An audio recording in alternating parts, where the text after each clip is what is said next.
it is good. Jake Bates throwing right side, and it's going to be intercepted. Return past the 15, past the 20, out past the 30. Has space down the sideline. 40, 35, 30. And he is gone. A pick six for Houston. Snap good, hold good, kick up. And it is straight down the middle. Looking to throw, rolls out right. Throws end zone. Touchdown San Antonio. Cody Latimer alone in the end zone. They take a 1-point lead with 3 seconds left. 52-yarder, left hash, for the win. Snap good, hold good, kick up, and it's drilled.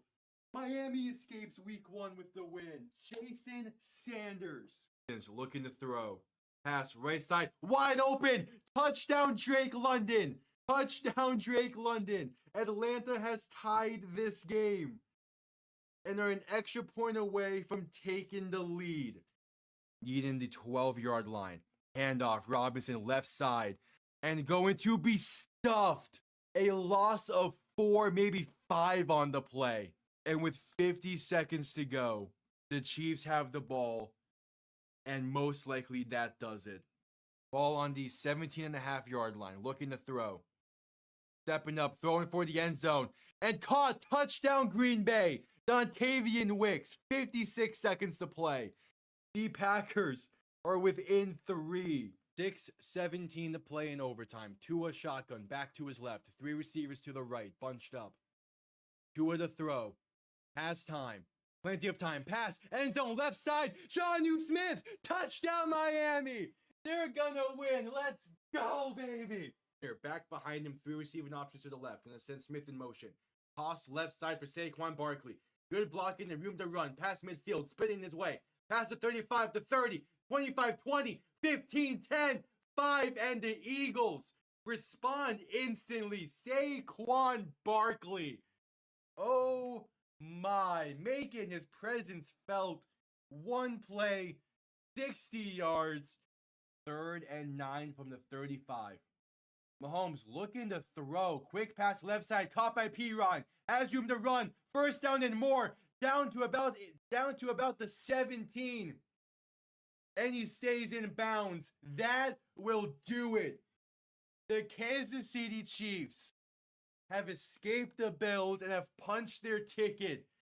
Hello, everybody, and welcome on in as we wrap up Sunday of Week 12 with an NFC clash that could be very interesting. It's the Buccaneers and Rams. Kind of don't have any expectations for this game. The Buccaneers have been on a bit of a skid in the past month or so. The Rams are riding hot after a win against Seattle last week. This could be a very defensive game. It could be a shootout. It could be kind of mixed to both. Really no idea. All I know is that if Tampa can find a way to win, that's going to massively help them out in that division. If the Rams pull away with a win once again, they're sitting even better in the NFC after the Eagles lost earlier today. This is going to be a big one for both sides. Kickoff is moments away. Welcome on in. How's everyone doing? Again, interesting Sunday. Kind of glad Miami did not play this Sunday because I was happy to be able just to sit back and watch all the action unfold. This was the perfect type of week for Miami to have their bye week on. And that's what I always hope for when Miami does not play on Sunday, is that following or that Sunday, Miami doesn't play, ends up having quite a few interesting matchups.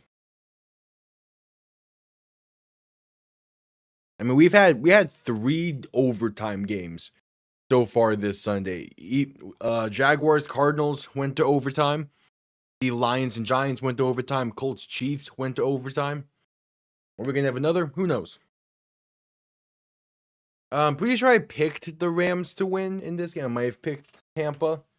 Again, I'm just hoping for a good game between the two.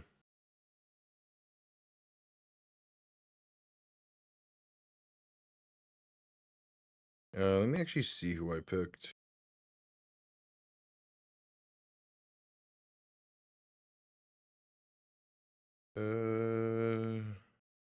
Yeah, I went LA.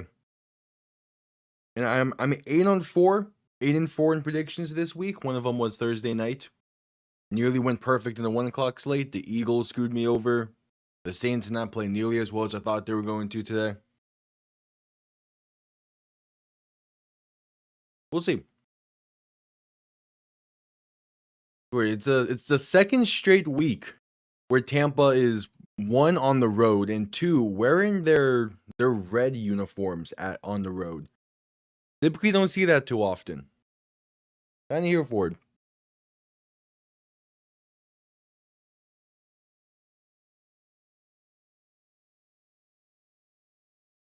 Chris Godwin is back in this game. That was a big addition to the Buccaneers that they've been missing. They've been missing another receiver alongside Emeka Egbuka. And no Bucky Irvin, but he's expected to be back next week, and that will be another massive get for the offense. As of now, they sit only a half game ahead of Carolina, who are on their bye week this week.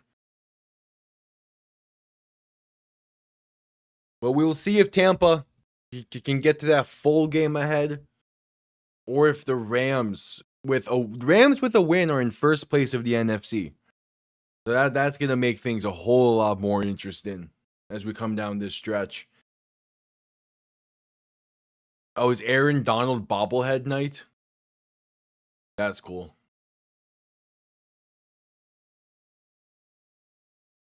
That is cool. And that explains the uniform. They're wearing the same uniforms they wore on that Super Bowl, or during that Super Bowl, which is what's inspired the bobblehead. Okay, it makes sense now. Tampa will get the ball first in this one. As kickoff from Los Angeles by Harrison Mevis, the thicker kicker out of Mizzou. Spent some time in the UFL this past spring. Sends this game underway. Going to be returned beginning from about the goal line. Has room out past the 15, past the 20, past the 25, and down to about the 29. So Baker Mayfield and his Tampa offense will start from there. Again, the big return in face is Chris Godwin. He has missed most of this season due to injury. Him being back is going to massively help out this offense, as it's just another legitimate receiver threat alongside Emeka Egbuka. Obviously, Sterling Shepard's a solid option, but he's not the same caliber that Chris Godwin has been for Tampa. As Baker under center, 3 receiving options to the right, back behind him as man sets in motion right to left. Going to hand this off to Rashard White up the middle, and going to get past the 30 to about the 34 before being stood up. Solid gain of about 6.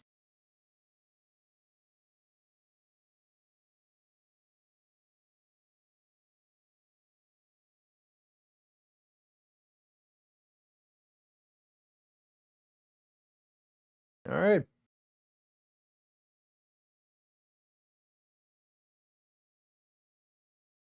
Second and 4 coming up. Baker and shotgun back to his right, 3 receiving options to the right as well. Going to quick throw this right side for Egbuka, and he's going to get past the 35 and fight into about the 37. It is a 3rd and 1 coming up for Tampa.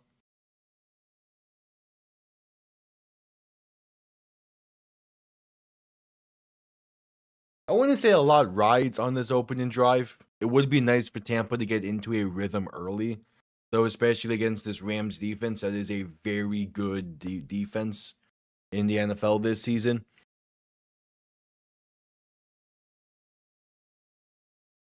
So 3rd and 1, Baker under center, back behind him, 2 receiving options to each side. Handoff up the middle for Sean Tucker is going to be enough for a first as he gets to about the 40.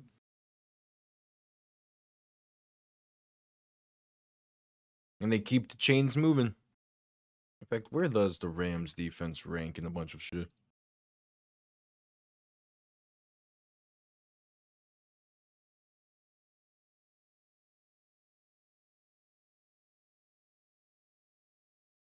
Yeah, they're just second best defense in points per game in the league entering this week. That's going to be a fun test there. Baker in shotgun back to his right, 3 receiving options to the right as well. Going to play action and look to throw. Rolling right by in time, makes one man miss and going to take it himself for about 3.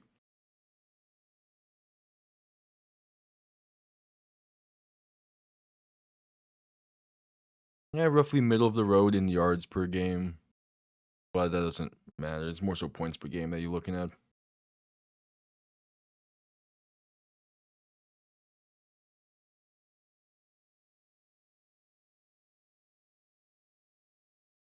All right, 2nd and 7. Baker in shotgun, back to his left. 3 receivers to the left as well. Ball on about the 43. Man in motion. Baker get a quick throw this one left side to Tez Johnson. Has space up past the 45 and down to about the 49. Going to be a 3rd and 1 coming up once again for Tampa.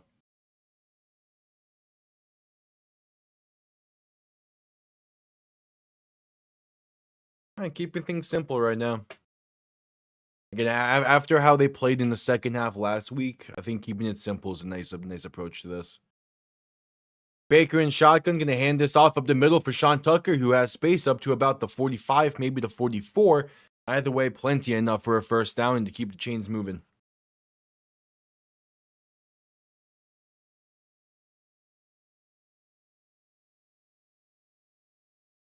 Keeping the chains moving.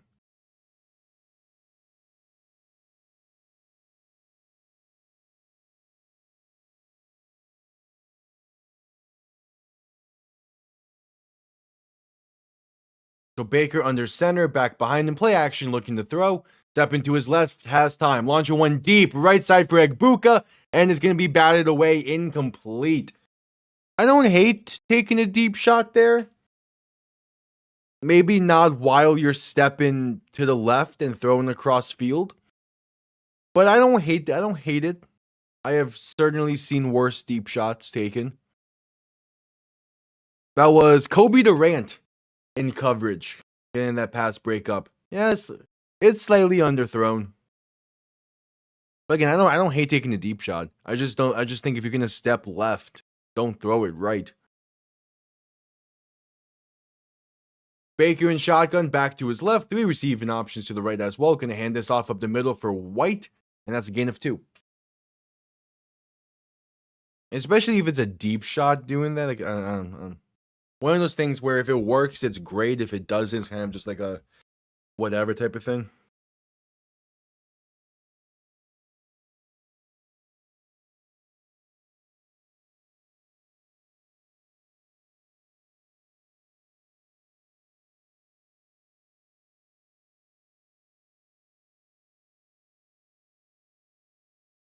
So 3rd and 9.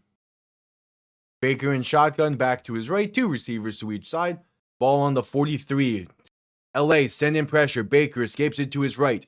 Looking to throw, pump fake it, now throwing right side, and that's off the mark and incomplete. Looking for Chris Godwin on a lofter that was just a little bit too far down the field. So it'll be 4th and 9.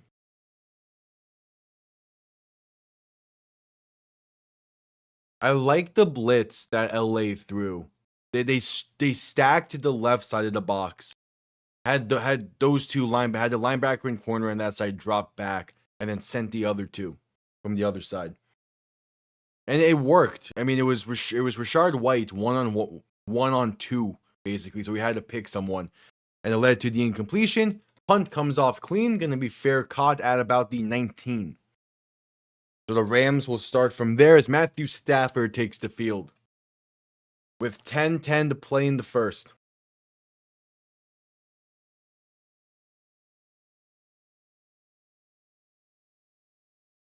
And we head to commercial break.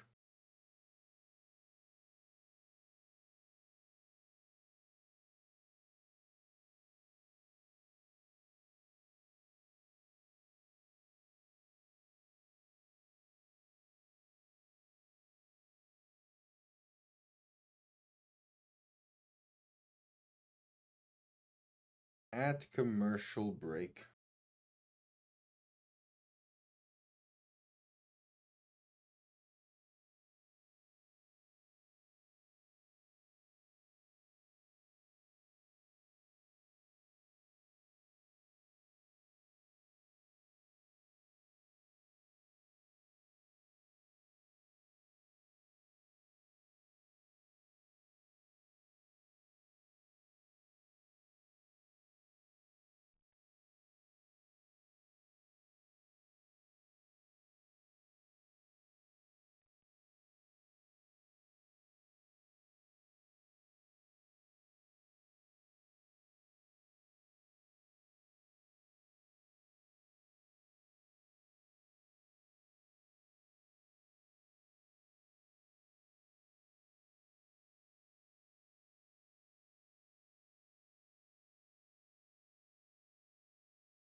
Alright, still at commercial break. We await the Rams' first drive of the game.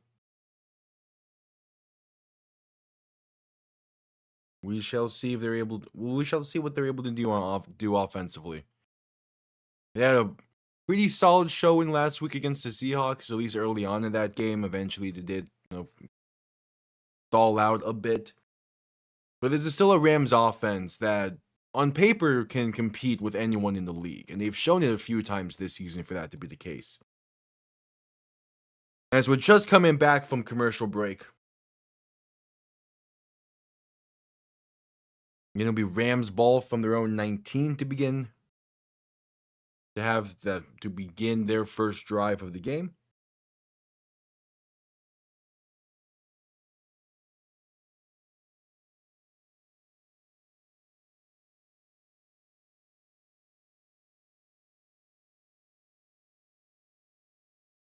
All right, so Stafford under center, back behind him. 3 receiving options to the left. Gonna hand this off left side, and that's going to be right back to the line of scrimmage for no gain. Kyren Williams on the carry. So Kyren Williams on the carry. And it'll be a 2nd and 10.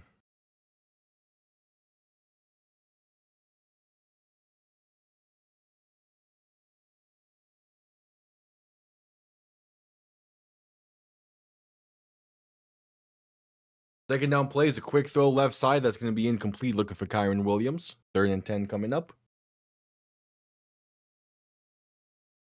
9.5 to play in the first. So I gained about 2. That's it. They went hurry up there. Okay.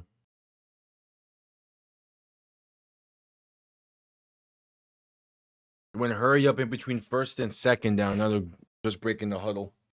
Stafford in shotgun, back to his left. Looking to throw once again. Has time. Pass right side. Going to be caught by Davante Adams. Up past the 35 to about the 36. Enough for a first down. They keep the chains moving. 1st and 10.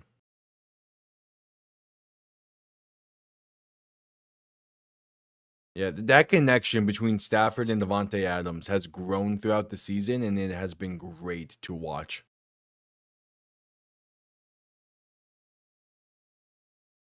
Stafford under center, back behind him. 2 receiving options to each side. Man in motion, left to right. Play action, looking to throw.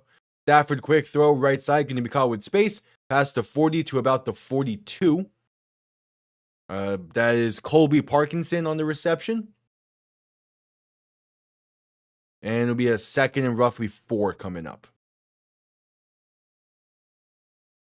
Yeah, through 11 weeks, 27 touchdowns, only 2 interceptions thrown for Matthew Stafford.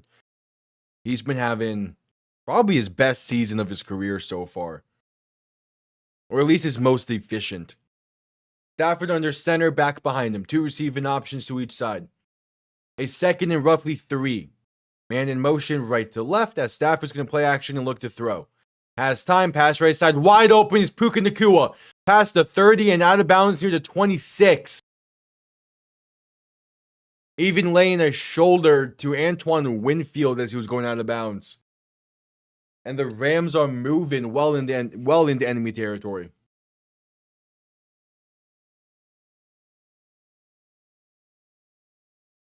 Nicely designed with the motion to get Nacua a favorable matchup. And it's simple pitch and catch for the Rams right now.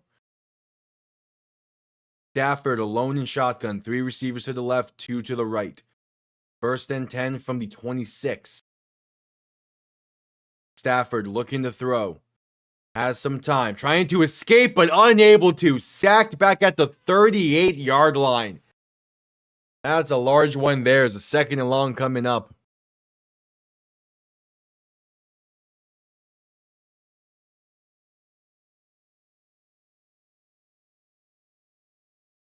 Yeah, just bulldozing that left tackle into Stafford's lap, making it look easy.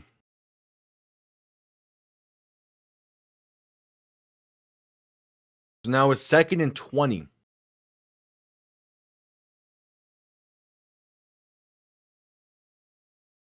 Stafford in shotgun, back to his right, 3 receivers to the left. Quick throw, left side, nearly picked off. Instead, going to be a gain of roughly 2 for Puka Nacua. Both plays made by Yaya Diaby for the Buccaneers. He had the sack and he had the tackle there, nearly the pass breakup or interception. Back-to-back plays making an impact. You like to see it. So Stafford to throw in 3rd and 18. Has time. Pass right side. Has a man open. That's Nacua for 19. And a first down. Up to just about the 15. You can't take your eyes off him for a second. It's nothing fancy. It's just get to the 20 and round out to about the line of scrimmage, or not line of scrimmage, to the first down marker, and he's open. Stafford knows exactly when to hit him.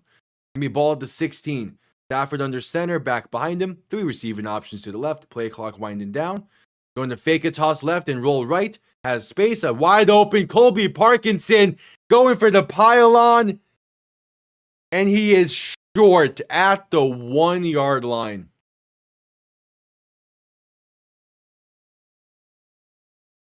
Five minutes to play in the first now. They've made things, yeah, he's out at the 1. They've made things really easy for Stafford in this opening drive. Like, he's not throwing into a lot of tight windows. He has guys open. He has guys where they want him to be. The toughest throw he's had to make was the one to Davante Adams early on in the drive. And even then, that's just Stafford being Stafford with the anticipation. Like, this has been a easy drive for the Rams. They will call their first timeout, as there was some communication issues there between Stafford and McVay.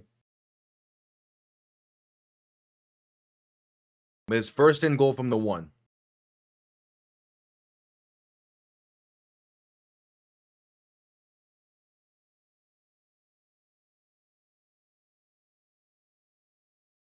First and goal.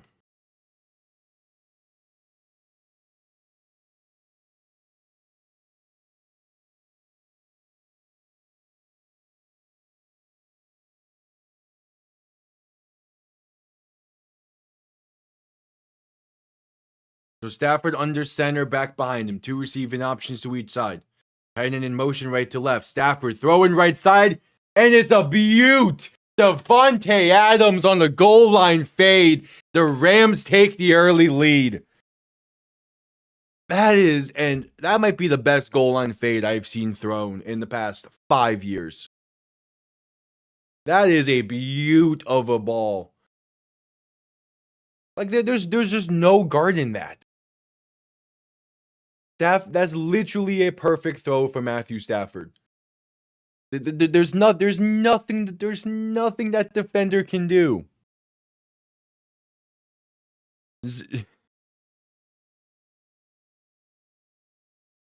The extra point is up and it's right down the middle. That was a beauty. And Davante Adams increases his league lead in touchdown grabs to 11. An absolute beaut. And we head to commercial break. Like, that is one of those throws where you can't get upset about it being God. You just have to accept it, respect it, and move on. Yo, what's up, T-Fox? Bro, have you checked fantasy much today? Oh yeah, I mean you did because you posted it in the sport. Yeah, I'm sorry, man. With Benito beating you last week, and this week he's putting up 30 in our matchup. Like, that's just the luck of the draw. Never mind, he has 49 right now. Yeah, Jahmyr Gibbs had an incredible game. About time as well. The past few weeks, the Lions have not been utilizing him a lot, and it had made no sense. He's finally getting usage, and he goes off with it.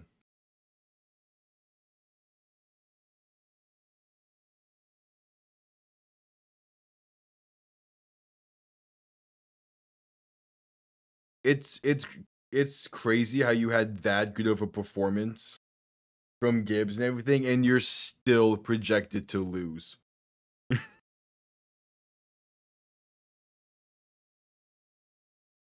Yeah. Mainly because Toasted has Baker and Igbuka going tonight, and then Christian McCaffrey going tomorrow. I'm expecting CMC to have a big game.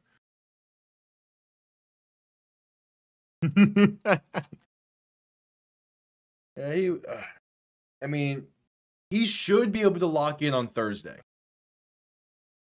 They play Thursday night. They play Thanksgiving night. It's against Cincy's defense.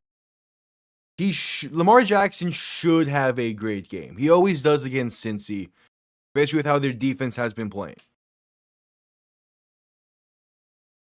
So I would expect him to lock in a bit on Thursday.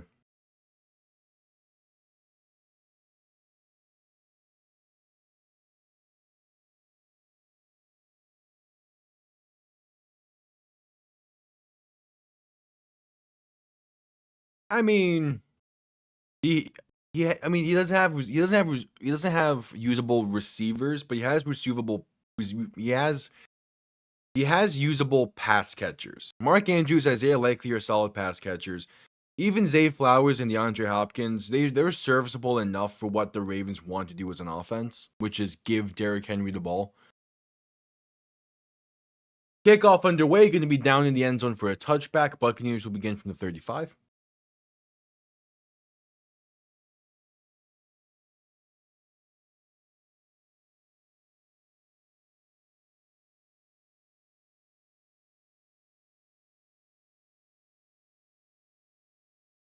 Yeah, that's a beautiful. Antoine Winfield was playing inside, expecting a slant. Instead, they just ran the fade, and Devontae Adams did that man dirty on that pass.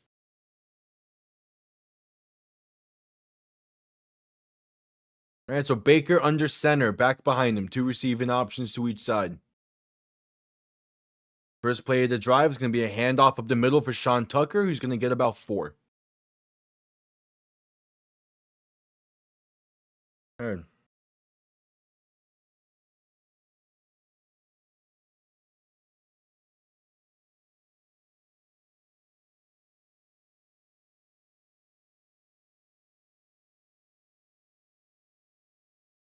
4 minutes to play in the first.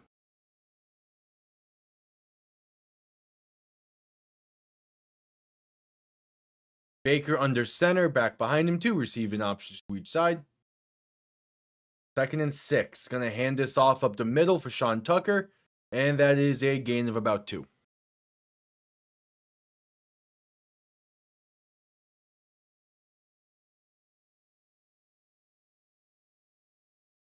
All right, 3rd and 4 coming up.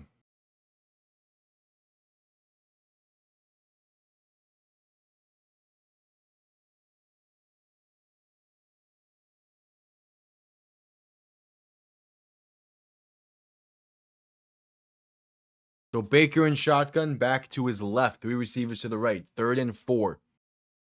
Ball on the 41. Baker looking to throw. Pass over the middle, going to be caught by Chris Godwin. Did he get the first? I think he just barely did. Yep, they're going to give him the first at about the 45.5-yard line. So they keep the chains moving.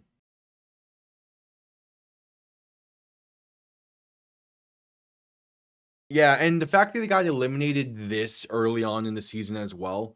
I think this is the earliest the team has been eliminated since like the Jets a few years back, and the earliest the Giants have been eliminated since like the 50s. It's not often teams get eliminated week 12. Baker quick pass left side, going to be caught by Emeka Egbuka, but that play is blown up by Kobe Durant. The loss of about 2 or 3. I don't get Philly, man. I try to understand their style and what kind of team they are, and then every week it's something different. Like you put up 21 in the first 20 minutes of the game, and then you get held scoreless the rest. What? And then that punt return as well that set up Dallas to tie. It just doesn't make sense. Baker in shotgun, looking to throw in 2nd and 13. Pass right side, going to be bobbling, then Oh, it's intercepted by Kobe Durant. He's going the other way. 25-20, 15-10, 5. It's a pick six for LA. Cade Otton bobbled the pass, and Kobe Durant stole it from him. And the Rams extend this lead on defense. Otton bobbled it for a solid 2 yards. And then Durant just steals it from him.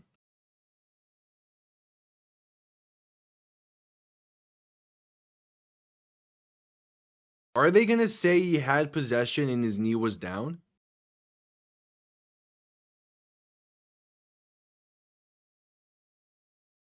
Yeah, their style is we have no style. I don't Philly man's weird like that. Are they going to say he has possession there when his knee is down? If so, it will be Buccaneers ball at about the 50.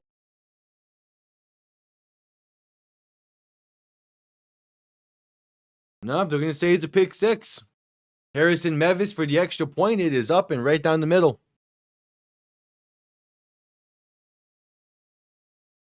All right, so just like that, in the span of 5 plays, the Rams have a 14-0 lead. Yeah. I mean, that's the Rams defense for you. If you give them an inch, you'll take a mile. Yeah, it's that too. They were playing against the worst defense in the league. And you go scoreless for 40 minutes. To be fair, in week 1, when those two teams played, it was a very similar story where Philly's offense just could not get going after a certain point. But still, it's come on. You couldn't muster a field goal in 40 minutes. They were looking like the 2016 Falcons out there. And we're at commercial break.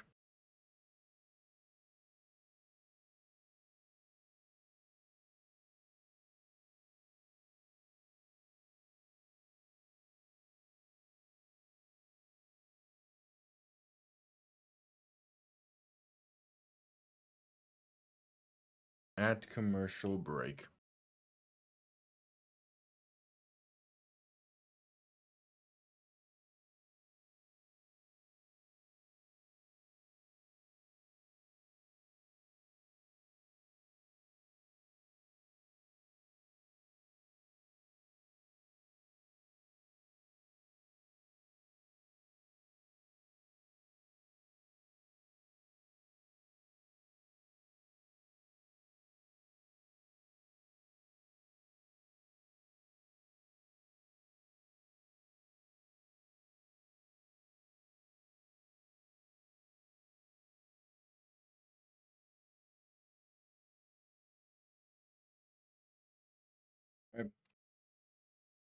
Still at commercial break.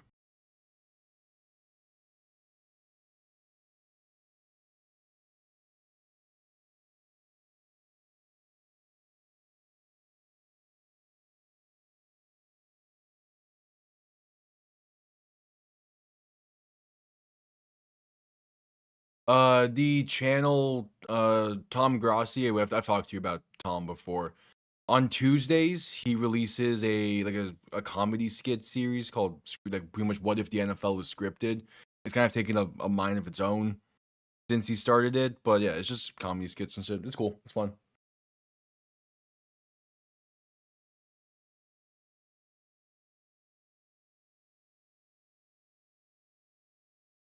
Kickoff underway, going to be down in the end zone for a touchback. Tampa will begin from the 35.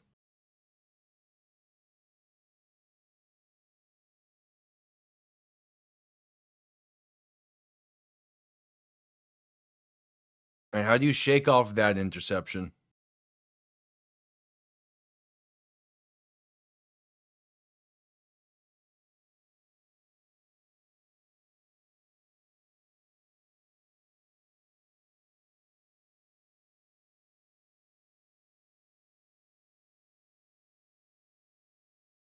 All right, so Baker in shotgun, back to his left, 2 receivers to each side. 1st and 10 from the 35. Man in motion left to right. Going to look to throw. Baker has time. Pass over the middle is going to be incomplete. Looking for Kate Auden. Great coverage there. Forces it loose. 2nd and 10 coming up.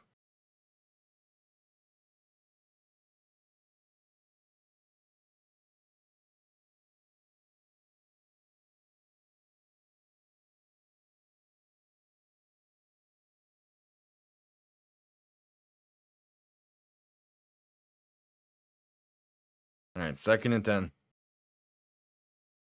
Baker in shotgun, back to his left. 2 receiving options to each side. 1:38 to play in the first quarter. Making adjustments at the line. Play clock winding down to get the snap off. Quick throw right side is at the feet of Emeka Egbuka.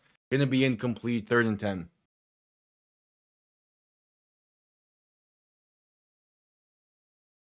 Cool. Yeah. I could not imagine a 4-hour phone call.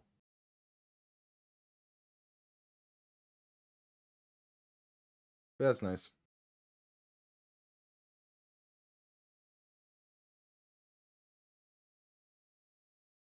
Baker in shotgun, back to his left. 2 receiving options. No, 3 receivers to the right. 3rd and 10 from the 35. Baker looking to throw. Pressure coming up the middle, and he is sacked. Back at the 25. This Rams defense. It is easily one of the best defenses in the league. No doubt about it. That's a 3 and out for Tampa, and this game can start getting ugly quick. Yeah, that's fair. Aside from like, I talk often because of streams and stuff, but like you can ask like T-Fox or other friends or even family that I typically am not a yapper like that, so that's why like a 4-hour phone call is not for me. Yeah, you're getting a bit lucky there. Baker's not playing well, neither is Egbuka. You actually might pull away in fantasy. All right, punt comes off clean. Fair caught about the 28.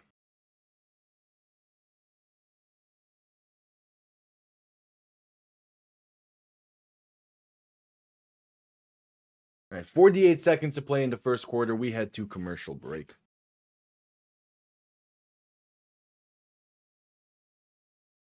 Yeah, the MLB is getting some stuff going. Their off season is technically underway, I think. I don't know how their schedule works. I want to say they're off. Like their free agency has begun. Just no one has signed anywhere.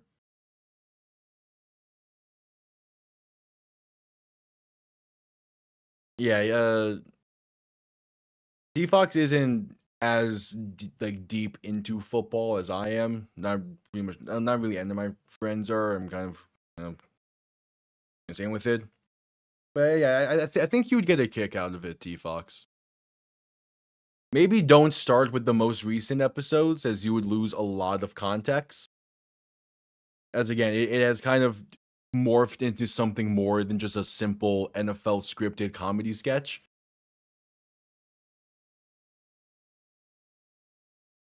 I could totally see CMC having a 60-point fantasy night against his former team. I could totally see that. Yeah, and that's probably gonna be a little bit of a hurdle to start from that far, but they're relatively short episodes, so it should be fun.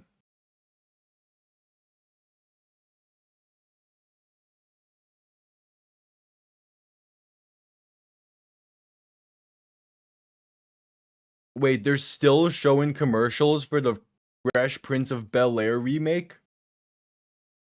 This is still a thing?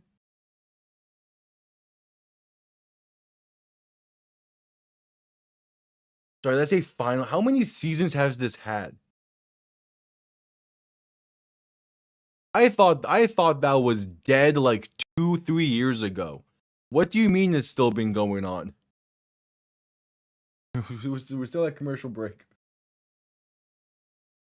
Yeah. Also, T Fox, I've been meaning to tell you this, but I made the in quotes here the mistake of listening through Hades Town. Yeah, no, I get it. I get the hype. All right, Stafford and shotgun back to his right. 2 receiving options to each side. First and 10 from the 28. They give up the middle to Kyron Williams. Going to get room up to about the 34.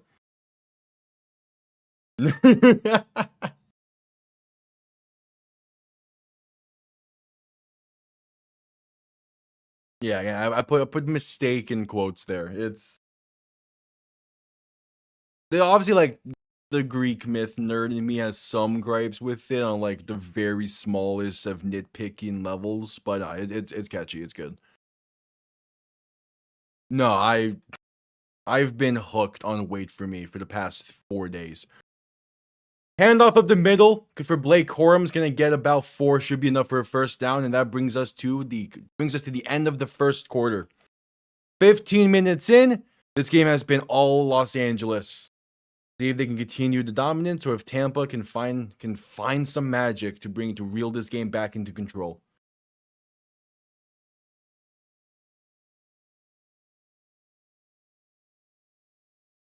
All right, add commercial break. It would be fun to see Tampa like come back, because a lot of teams have come back from 2-score games this week. At the same time, this Rams defense is just different than other defenses in the league.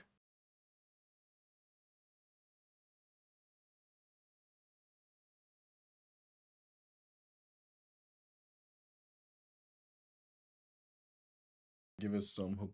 Well, again, Seahawks and Rams still have to play each other, and that's going to be a must watch.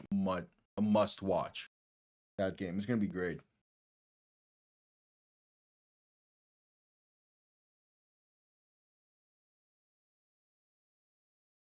As we're still at commercial break.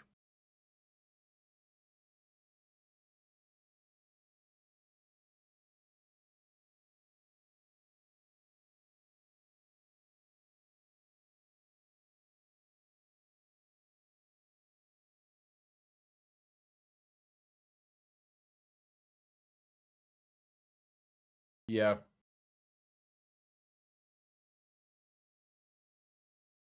Also, whoever does the Hermes singing in that is also fantastic.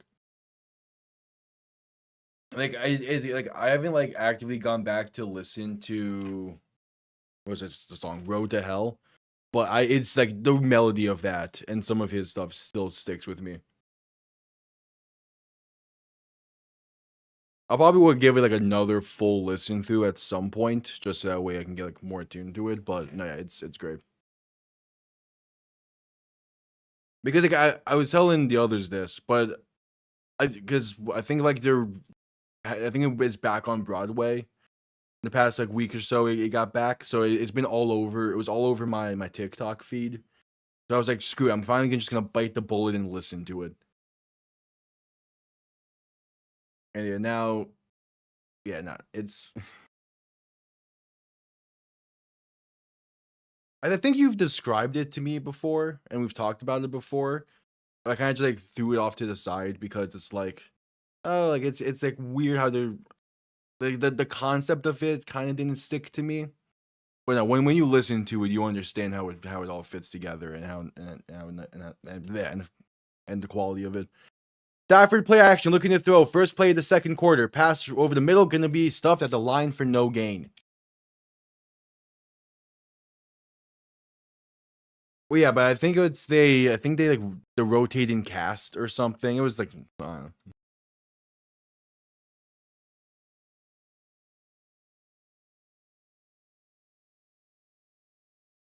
Stafford in shotgun, looking to throw. Pass right side, gonna be caught up to about the 46 to make it a 3rd and about 4. That is a great catch. But I believe that was David Allen or Davis Allen.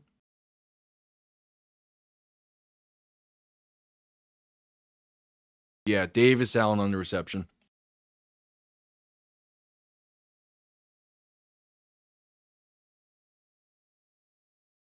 Stafford in shotgun. 3 receivers to the left, 2 to the right. 3rd and 3 from the 46. Going to look to throw. Has some time. Pass over the middle. Going to be caught for a first down and more. Past the 45 to about the 43. They keep the chains moving.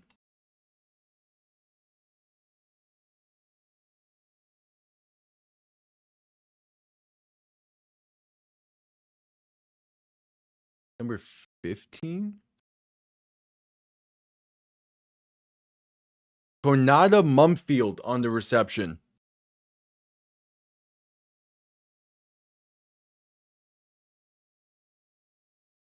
Stafford in shotgun, back behind him. 3 receiving options to the left. Going to look to throw once again. Stafford with time. Pass right side. Has man open. That's going to be Davante Adams inside the 20 to about the 19. Stafford's just on fire this season. He cannot be stopped.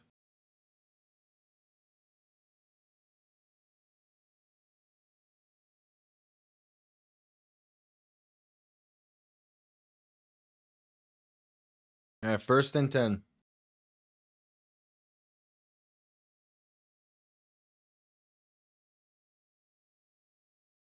Stafford under center. Back behind him, 2 receiving options to each side. Ball on the 29. Going to play action and look to throw. Rolling left, buying time.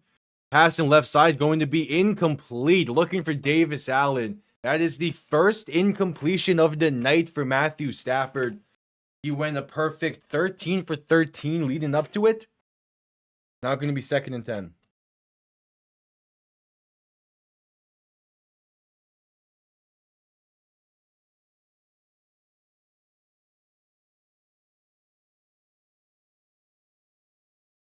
Second and 10.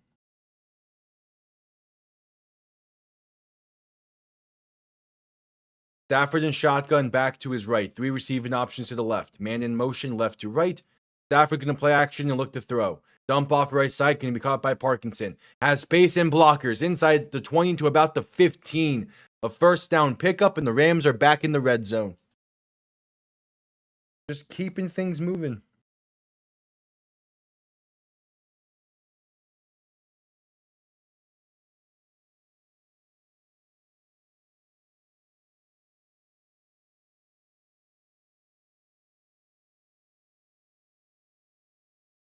Again, they're not doing anything flashy. It's just very sound football, and it's working wonders.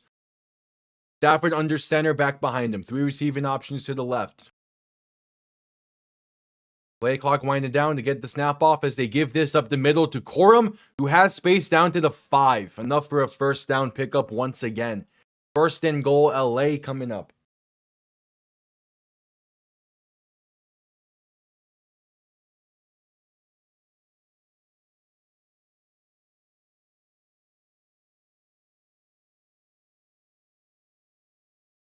So 1st and goal.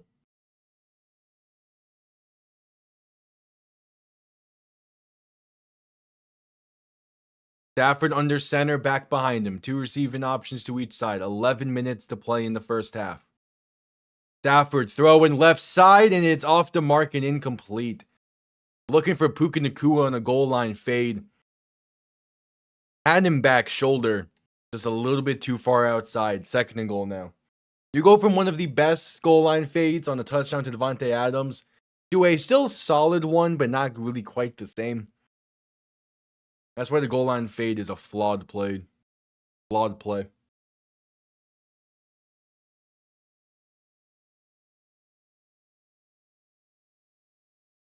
That sounds really cool. Stafford under center, play action looking to throw. Rolling right, buying time, still looking, and he's just going to throw this one at the feet of Davante Adams, incomplete. 3rd and goal coming up.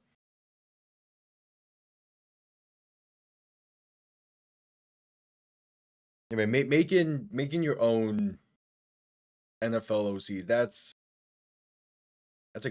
a nice idea. That's gonna be. I'm excited to see how those turn out.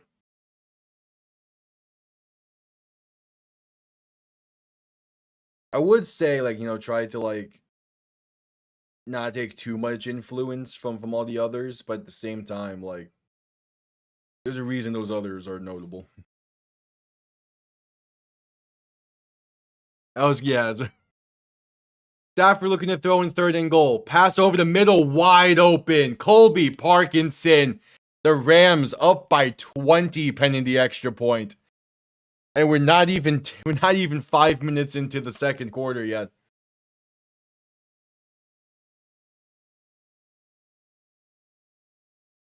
I think there's a way to make a Texans character that is similar yet different enough from how Thomas handled the Texans.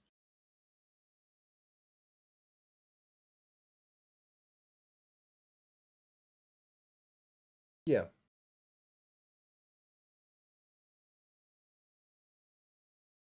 All right, the extra point from Harrison Mevis. It is up, and it's right down the middle.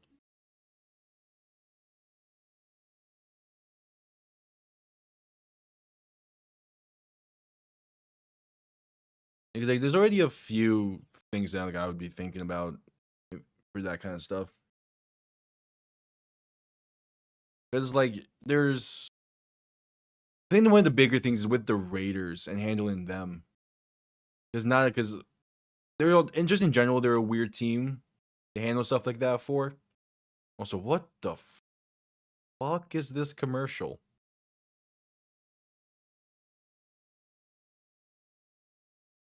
Oh,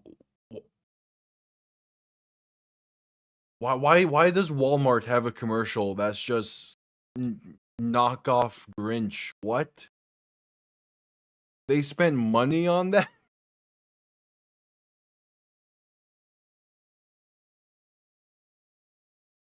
I mean, yeah, the makeup looks fine. It's the Grinch at the end of the day, but why? Why? It's for a Black Friday. Like, why?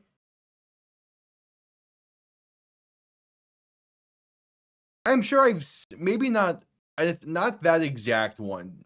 They've done other like Grinch related Walmart commercials, but that was the first time of me actually seeing the Grinch in it. I'm just like, why? And then this from someone who liked the live action Grinch movie with Jim Carrey. We don't need more live action Grinch.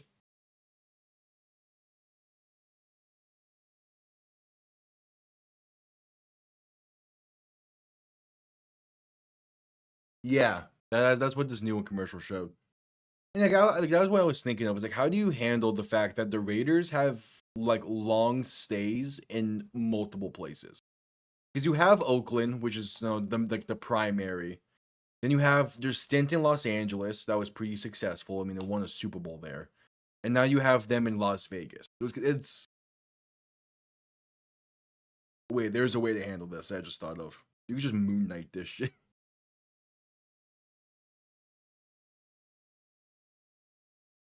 Yeah, it could be a crew. It could be. I think a crew is probably the best way to handle it.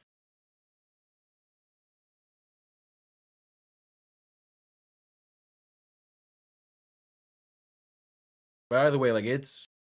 I mean, yeah, you do a crew because the Raiders, especially in Los Angeles, the Raiders like iconography and color and branding got really synonymous with gangs over there. Yeah, you could do like a crew like that. Kickoff could be down in the end zone for a touchback. Tampa will begin from the 35.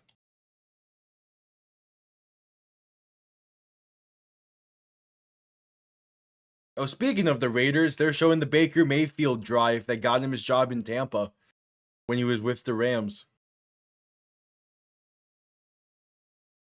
I cannot believe Baker Mayfield actively wore the number 17 in Los Angeles. That's crazy.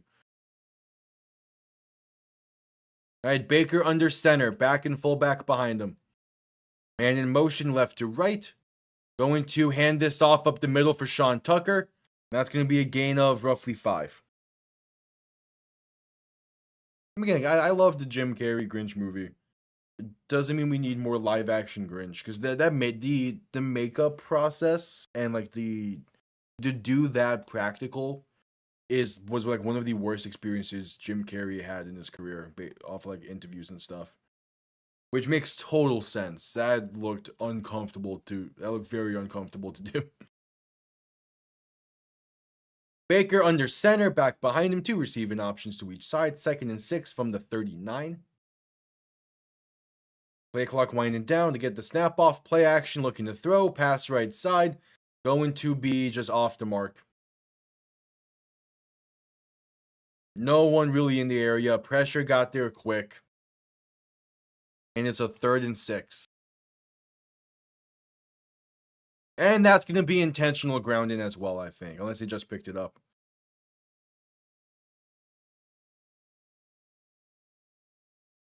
Yeah, no, that should be intentional grounding.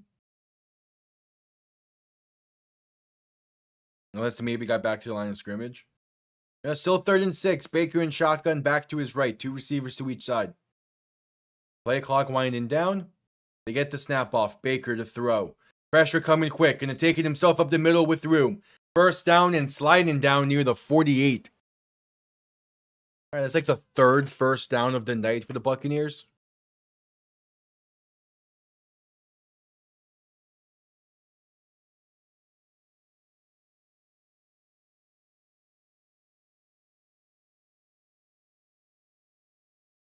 All right, so 1st and 10.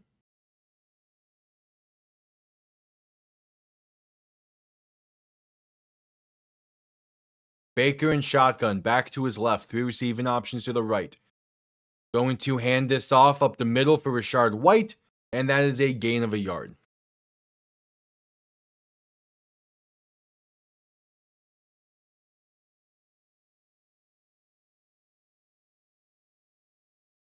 The Steelers' defense is not as stand-pat as I thought they're going to be this season.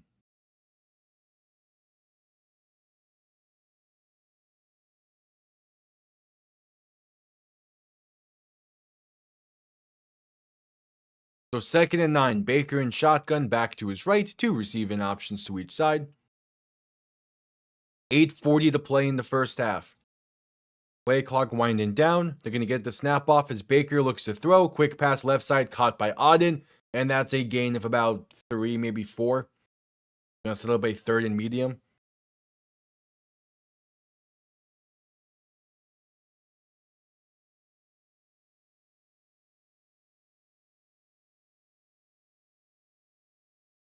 So 3rd and 6.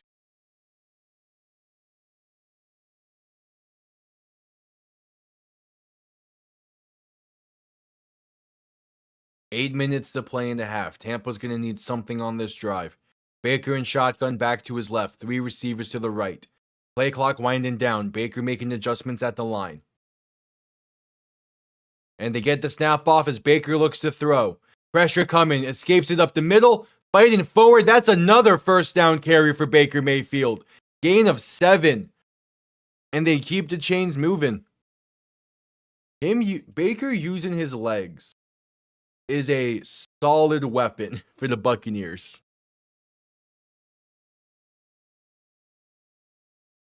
And against this Rams front, he's gonna have to be able to escape like that consistently if they're gonna come back. Baker in shotgun, back behind them, 3 receiving options to the right. Ball on the 41. Handoff up the middle, gonna bounce it left side for Sean Tucker. Breaks off 1 tackle past the 35 and down to about the 32. A gain of roughly 9, 7 minutes to play in the half.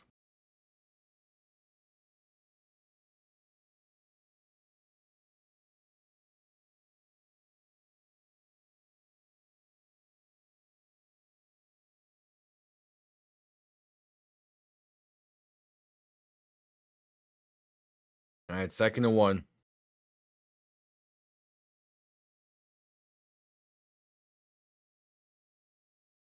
Baker under center, back behind him. 2 receiving options to each side. Man in motion left to right. Gonna hand this off up the middle, and there's space for Rashard White. Down to the 20. And a gain of 11, and the Buccaneers are having their most complete drive of the game so far.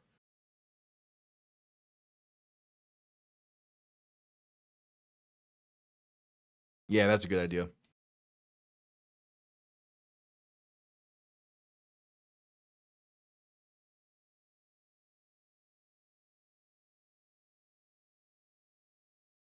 All right, Baker under center, back behind him. 2 receiving options to each side. Man in motion, right to left. Going to end around this one, left side with space. Good blocking as well, but he slips and gets brought down at the 15. Tez Johnson on the carry. Oh, he had the blocking out in front. He had the blocking, man. He had the space.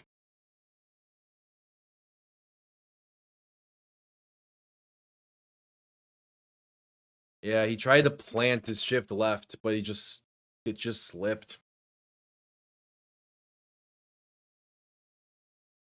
So a 2nd and 4, Baker in shotgun, back to his left, 2 receiving options to each side, ball on the 14. Tight end in motion, left to right, Baker looking to throw. Pressure coming, pass over the middle, and it's a touchdown for Tampa. Tez Johnson on the reception. Hey, the Buccaneers are on the board. Don't count them out just yet. We've had plenty of multiple possession comebacks today. We had a 21-0 comeback earlier today. There's still time for the Buccaneers. Not the greatest of throws from Baker, but it's good enough to get 6.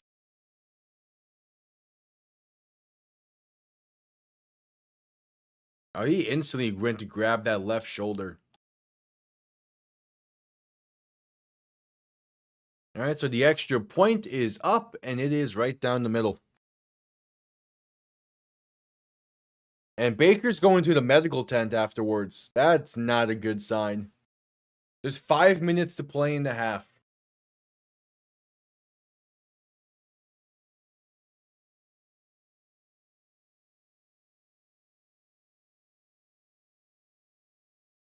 And we're at commercial break.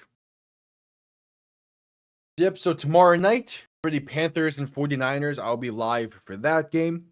And then for Thanksgiving, I'll be live with 2 of the 3. Those being Lions Packers to begin today. And then Bengals Ravens to end the day. And then Black Friday, we'll be live with Bears Eagles. Sunday next week, Dolphins 49ers at 1 o'clock. Whatever the Sunday night game is next week. And then I'm going to have to look through some 4 o'clock games. I think I want to go live with one of those if they're good enough. I actually see that right now.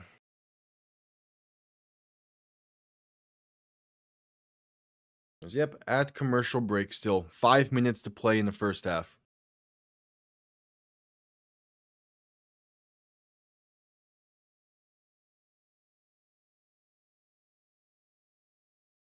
Bills Steelers is a solid one. It's also the only game I could go live within a 4 o'clock slate, unless I wanted to watch the Raiders play football again, which that's a no. Oh, it's Denver, Washington, Sunday night next week. So Bills Steelers, I'll probably go live with next week in the 4 o'clock window. I was gonna say how many teams are on a bye next week? Then I remembered, oh yeah, 8 teams are playing before Sunday even starts.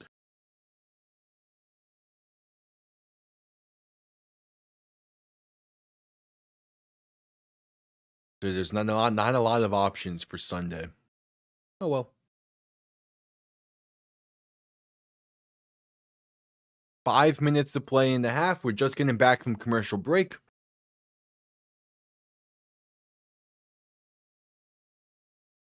Let's see if this Tampa defense can make a stand.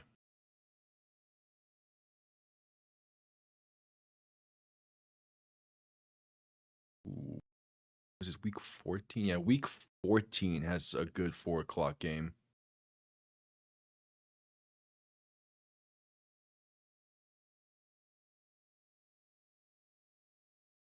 Damn, no one is on a bye next week. Yeah, okay. That's going to make tomorrow fun.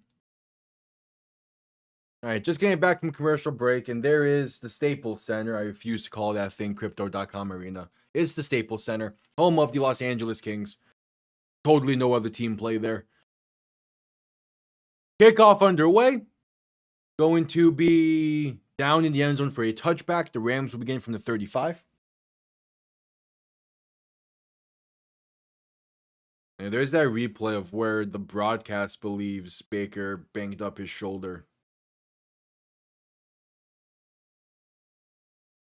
Again, it's his left shoulder as well. Who's their backup?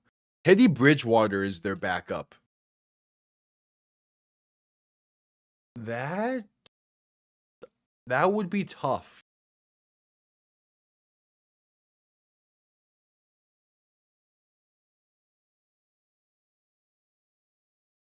Yeah, I don't get what that game was from Philly. Like, you're playing the worst defense in the league and you go scoreless through 40. Like, it just does not make sense. Stafford throwing left side, going to be caught for a gain of about 4-ish. That is Jordan Whittingham. No, Jordan Whittington on the reception. There we go. 2nd and 7 coming up. We'll do the gain of 3. There's too many T's in this name. I don't like it. Whittington. Well, why does a name need like 3 T's? Come on, what is this? Wheel of Fortune? Stafford looking to throw in 2nd and 7. Pass over the middle, going to be caught with space up past the 45 and down inside the 40 to the 39. That's Puka Nacua on the reception.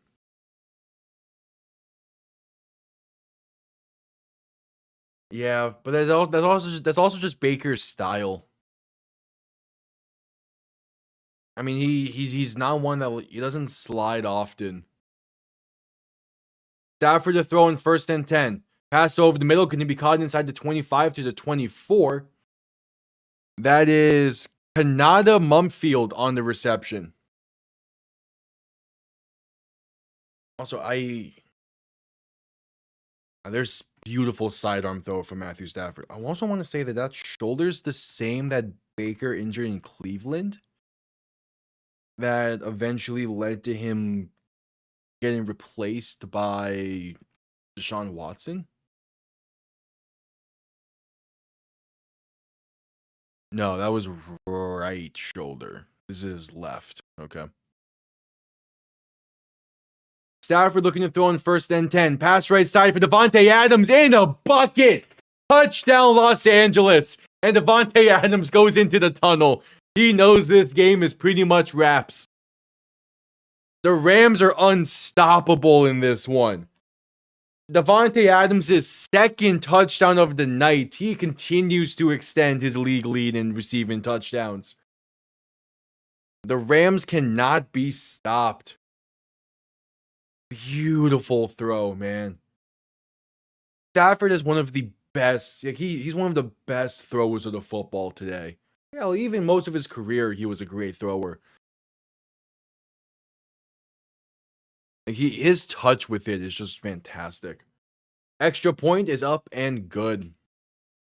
3:10 to play in the 1st half. We'll see if Baker comes out on the field. Yeah, it's not his throwing arm, but it's still like from what we saw on the sideline as he was heading to the medical tent, he couldn't really move that left arm. So we'll see.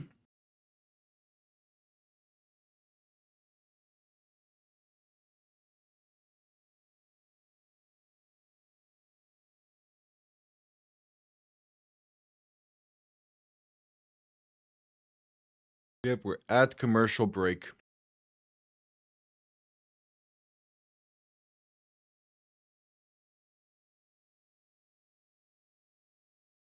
Bridgewater is not that great. At least he didn't play great in Miami. He's had a few good stops throughout his career, but yeah, his time in Miami is now looked at fondly from Dolphins fans.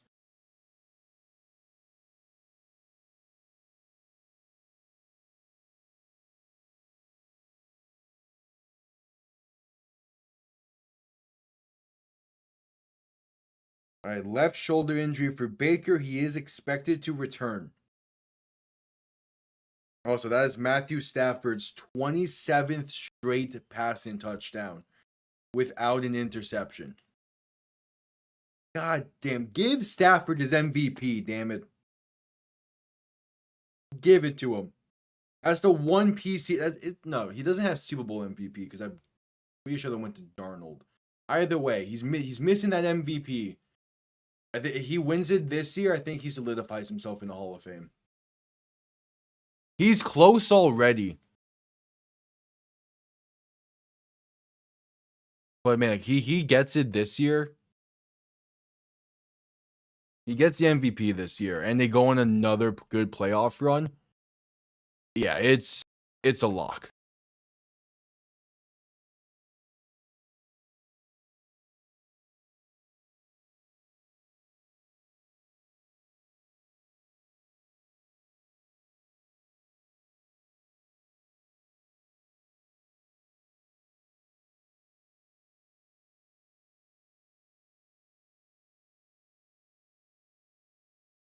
Yep, at commercial break. Actually, just coming back from commercial break. And yep, the promotions for the final season of the Fresh Prince of Bel-Air reboot, I guess. I don't know what. Kickoff going to be returned beginning from the goal line, gets up to about the 20 before being brought down. We'll see what Tampa does from there. Just 3 minutes to play in the half. And they're really honing in on this Fresh Prince house. All right, out comes Baker Mayfield.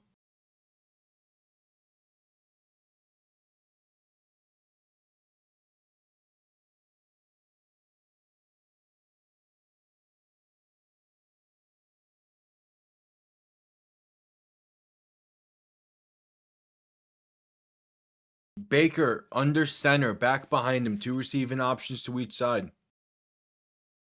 Handoff up the middle, trying to bounce it left side, but Sean Tucker goes nowhere. A loss of 1. Yep.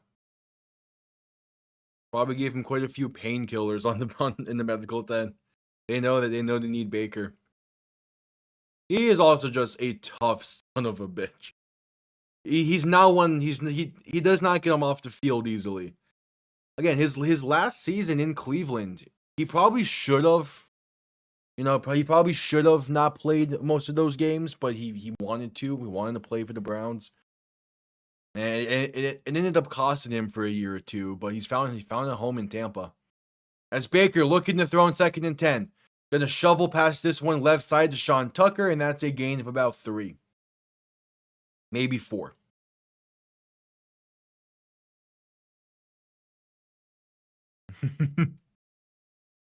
And that'll bring us to the 2-minute warning. 3rd and 6 coming up.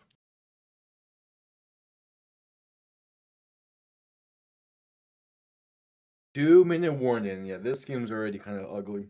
Was not expecting this at all. But at the same time, wasn't expecting a lot to begin with.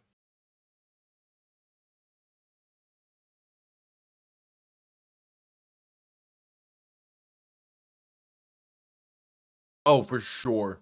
That is Baker's MO.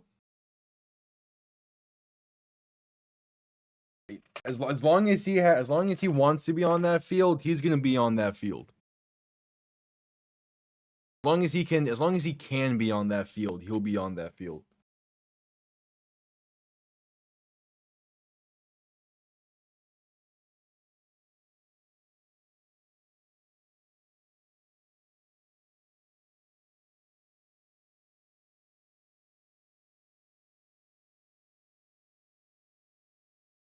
All right, so that commercial break.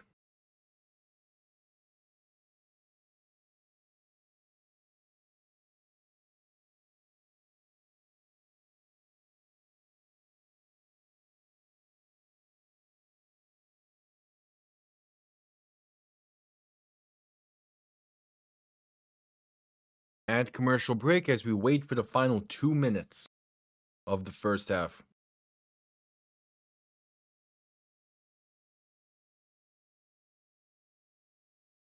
Also, yeah, Damon Pierce is signing to the Chiefs practice squad. That's a great get for the Chiefs, considering that they've been without Pacheco the past few weeks.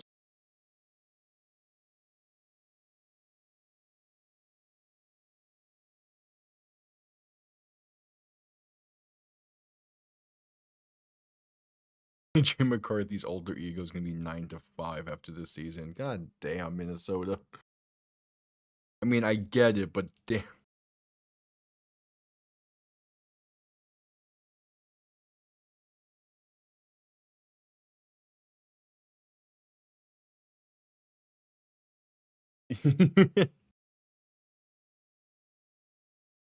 I think the biggest thing is the Vikings having as great of a season as they had last year.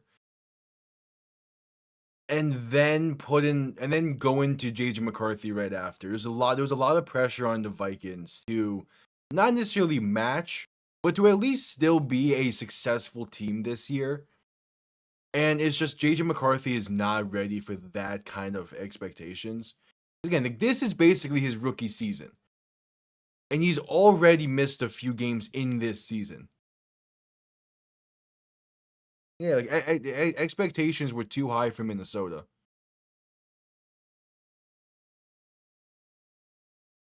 Baker in shotgun back to his right. Two receivers to each side. Man in motion right to left. Baker looking to throw.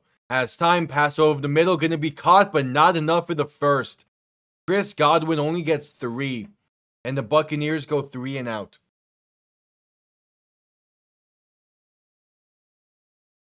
And part of why people expected McCarthy to be better is because he was slated to be the starter last year over Sam Darnold before he got hurt. So people are thinking, okay, if he was going to start last year, but didn't, and Sam Darnold, he got the start and played as well as he did, then JJ McCarthy must have been that much better, or at least of equal quality. And it just was not the case.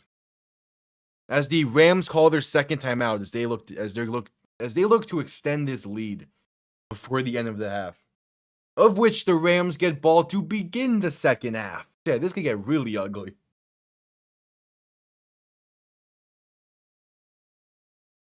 It's 4th and 2 for Tampa. Stafford warming up on the sideline.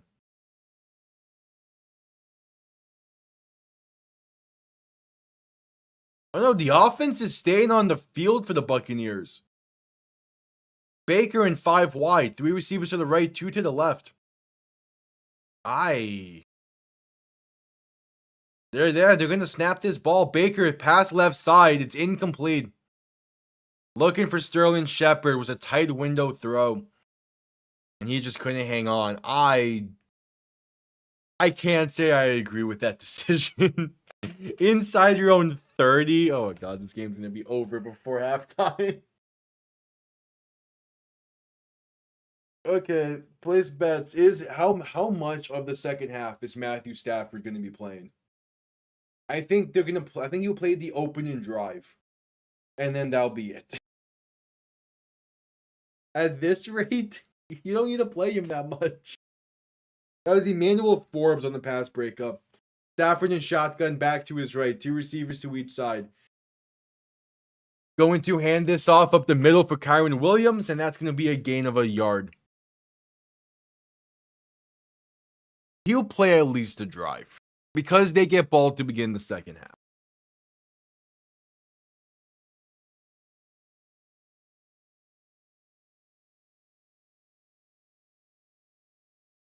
Stafford in shotgun back to his right. 2 receivers to each side. Looking to throw in 2nd and 8.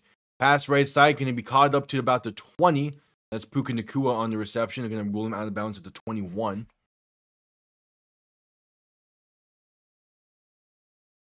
So a 3rd and about 2.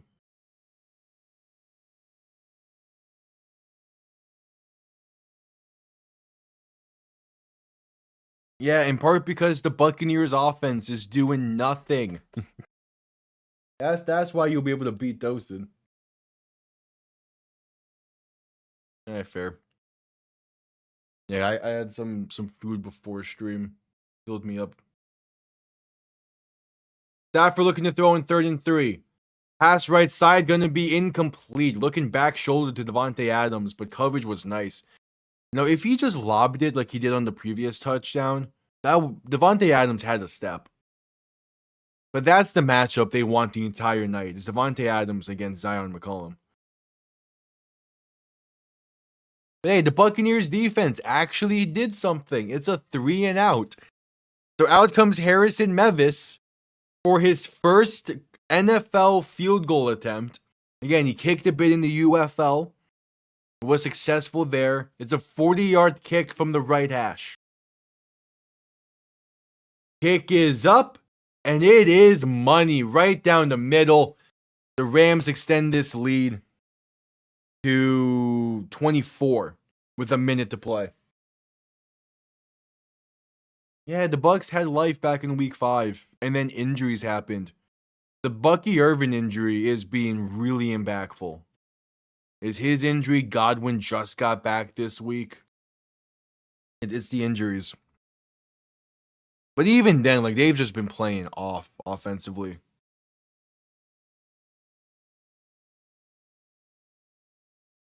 No, you're good. All good.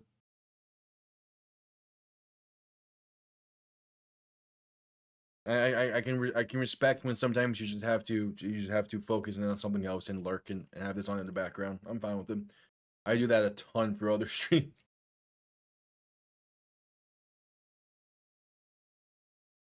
Yep, add commercial break.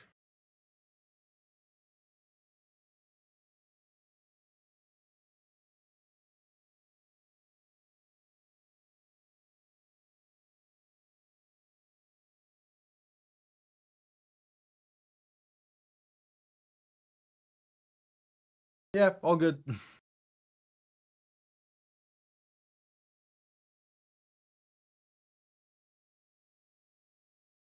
Just select commercial break.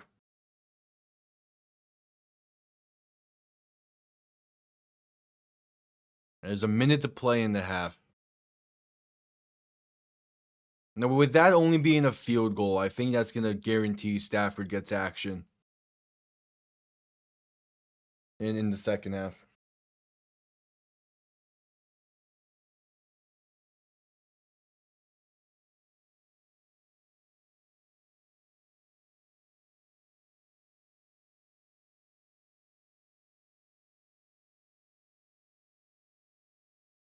Yep, add commercial break.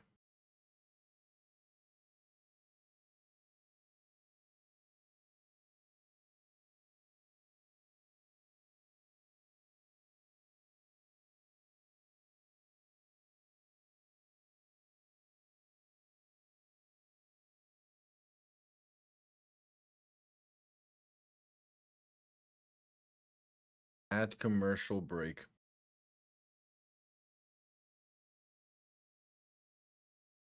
I will say, for as much as CBS has what feels like an overabundance of commercials,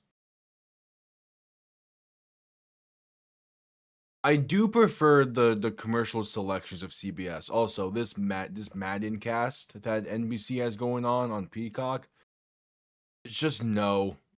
Stop. Only a select few alternate broadcasts like that actually work and pretty much exclusively belong to the Manning cast and Nickelodeon for some reason. Kickoff is down in the end zone for a touchback to begin from the 35. First and 10. A minute to play in the half. Can the Buccaneers get points? Like, I don't need a broadcast. I don't need an alternate broadcast that just has the basic Madden NFL graphics on it. There's nothing even special alongside. Now, if it was like how like other alternate broadcasts have handled things, where it's like, you know, motion captured with the players and all that, it might have been cooler. But instead, it's just not. Baker in shotgun, looking to throw in first and 10. Pressure coming, pass right side, going to be caught by Sterling Shepard. Down to about the 43. Yeah, Baker is still going for that left shoulder after throws. So second and 3, going hurry up. In shotgun, back to his left. 2 receiving options to each side. Going to look to throw. Pass right side, going to be incomplete. Looking for Cade Otton. Just couldn't connect. Pass was a little bit behind. And it's incomplete.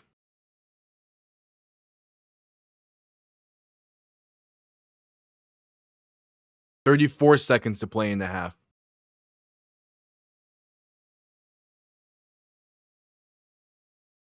One of the things I wish ESPN did better was utilize jersey numbers on their roster sheets. That was Jalen McLaughlin on the pass breakup. Baker in shotgun, back to his left. 2 receivers to each side. Third and 3, looking to throw. Quick pass left side, going to be caught by Johnson. and going to get just enough for a first. It's a gain of 4. And the Buccaneers will call their first timeout with just about 30 seconds to play in the half.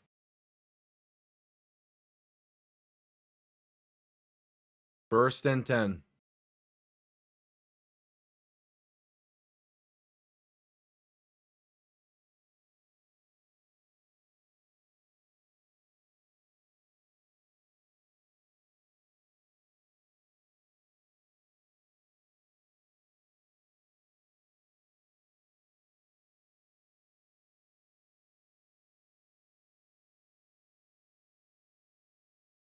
Baker in shotgun, back to his right. 2 receivers to each side.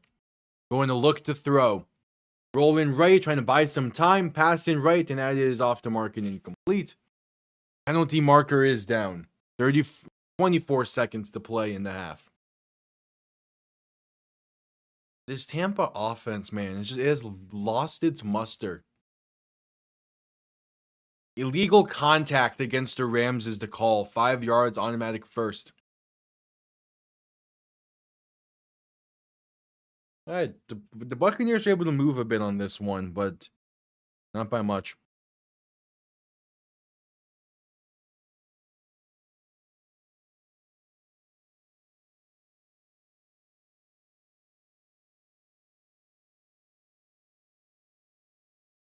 All right, 24 seconds.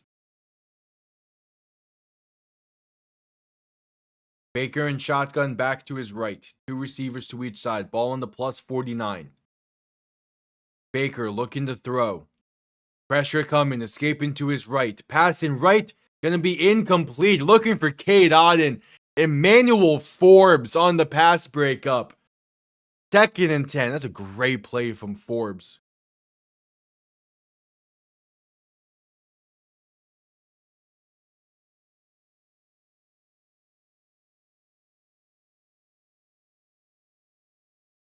All right, so 2nd down.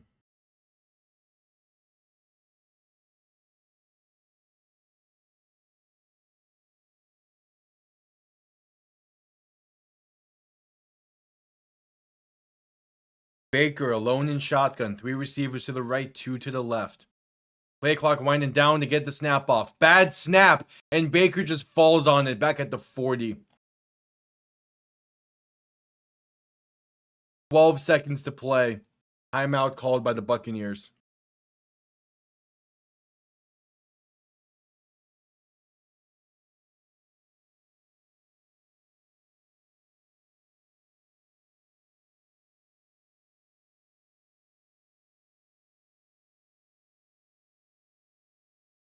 So 3rd and long.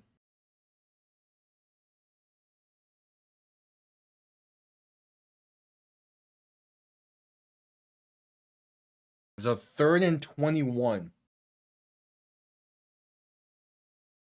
Yeah, the Rams defense has been all over the place tonight. It is thoroughly impressive. Baker in shotgun, back to his left, looking to throw. Pressure coming, stepping up, trying to find someone, and gonna be sacked again. 3 seconds remain in the half. It's Jared Verse getting in there. What, second year out of FSU? Yeah, 2nd year out of FSU.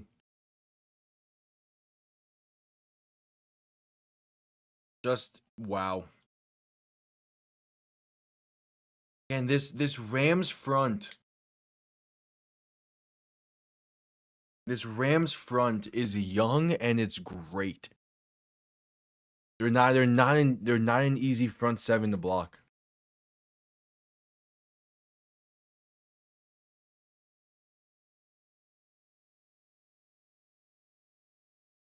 I imagine that would actually I think that would bring us to halftime.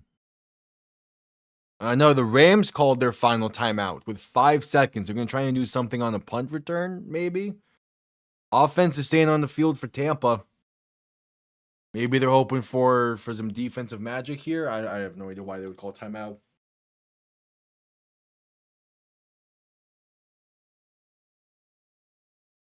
All right, Baker in shotgun, back to his left, 3 receivers to the right. 4th and 24, looking to throw. Pressure coming, Baker escapes to his left.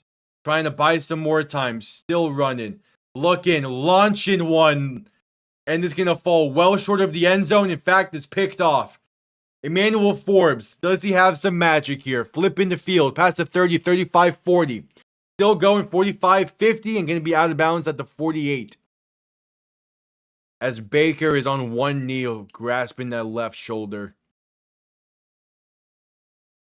He put all of his remaining effort into that throw. And it fell about 20 yards shy of the end zone.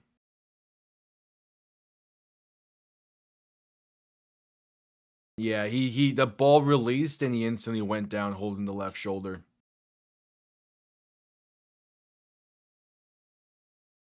All right, but that's halftime. Rams get ball to begin the second half.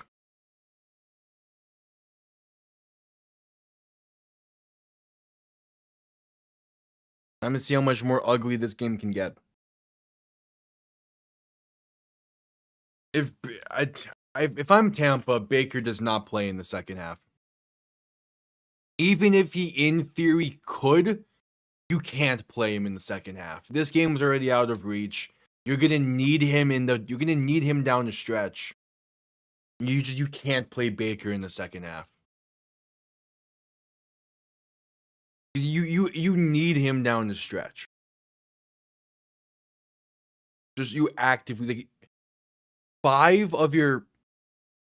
of your final 5 games are all divisional games, including 2 against Carolina that after tonight you're going to be tied with in the division. You can't play Baker. I'm willing to go as far as to say as you don't play him next week if he's not 100%. You need him ready for that final 4 weeks, as those are going to decide your season, not a game against the Rams.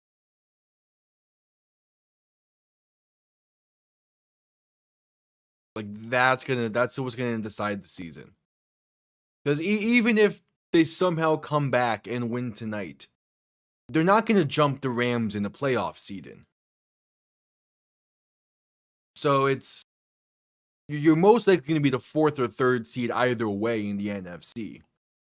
You need Baker down the stretch.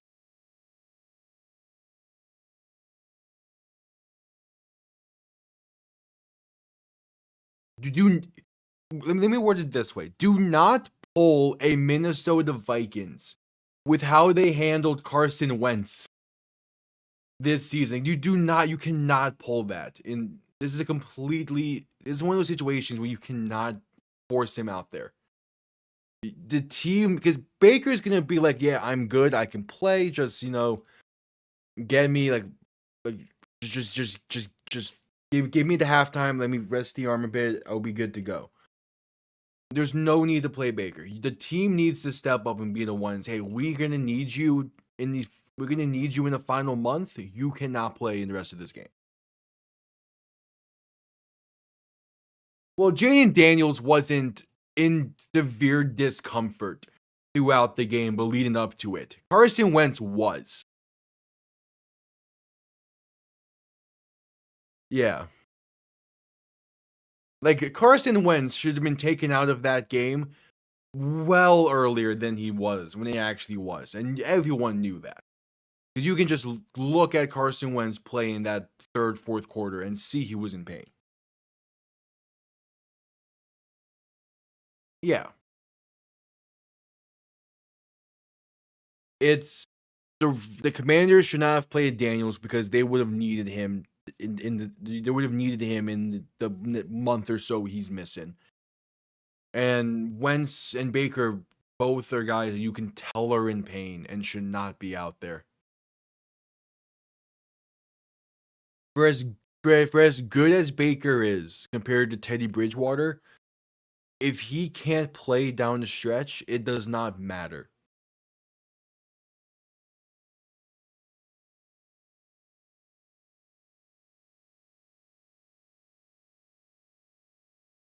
Yeah, exactly. But like that was a game that simply Wentz should be taken out sooner in. Same way that Baker should not play the rest of this game. It would be a disservice to the team in the down the stretch to play Baker the rest of the way. It's a blowout game. You can only have so much fun with it. At this point, the mindset isn't about, the mindset isn't, or the curiosity is less about how much more can the Rams pile it on, and more so is how is Tampa going to handle the second half. Because again, they're just getting healthy with Chris Godwin being back, with Bucky Irving getting back seemingly next week. You don't want those guys. You don't want those guys coming back for the final stretch to not have your quarterback in the final stretch.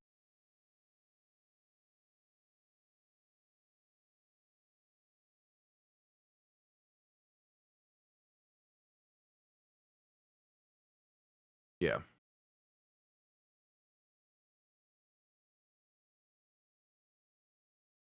We'll see.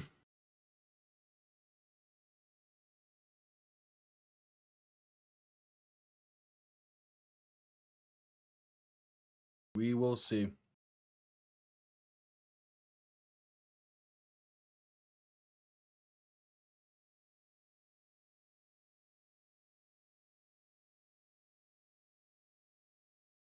Yeah, this game is pretty much out of reach.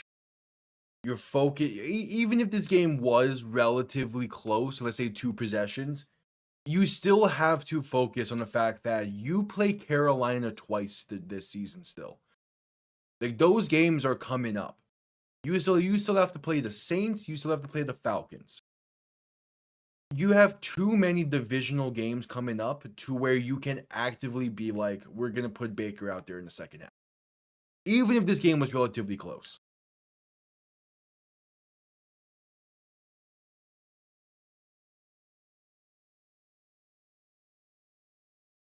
Yeah, like it was a bad injury that Daniels had, but somehow not IR worthy. And I think there's some reports that he might be trying to play next week against Denver. I doubt it, but hey, Washington's going to Washington.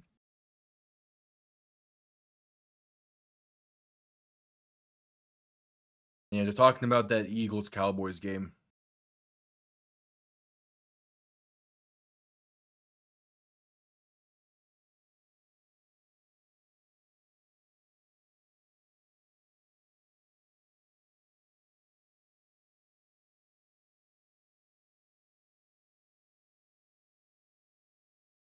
At commercial break.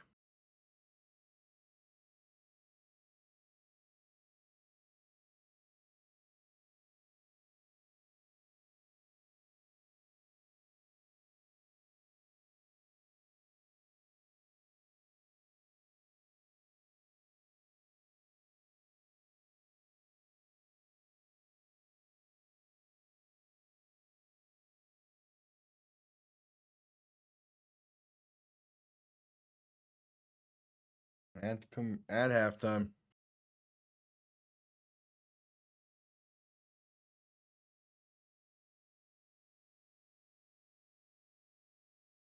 Yeah, it's exactly. It's too games too far out to be risking guys.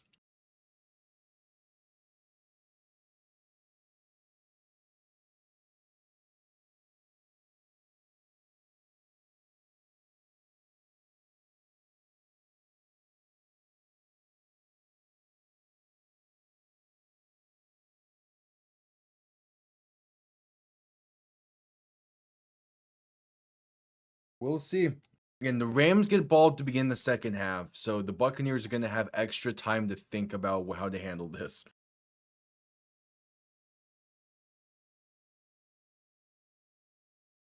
And with that extra time, they could easily overthink things. And who knows if the defense scores themselves, maybe something happens with it. Who knows? The Ravens have won 5 straight. Now sit in first place of the AFC North, which is exactly what I wanted. Because ideal situation is Miami finds a way to be able to beat the Steelers in a few weeks. And thus you would want the Steelers to be in a wild card so you can have a tiebreaker over them because you lost to Baltimore a few weeks back.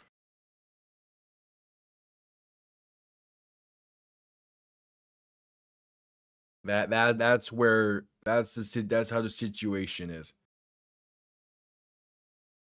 Also, Alvin Kamara believed to have suffered a knee sprain. Okay.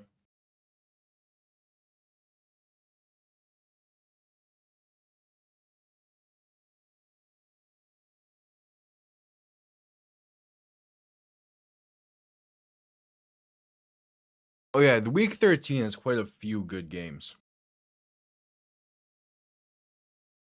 Like I was looking at it just a little bit ago because I'm trying to figure out what to go live with for week 13. There's some fun options here.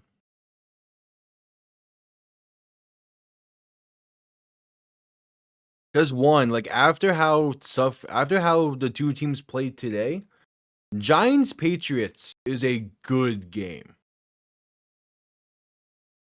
Like that has potential. Bills Steelers is going to be an interesting one. I'm expecting Rodgers back for that game. So Bills Steelers is interesting.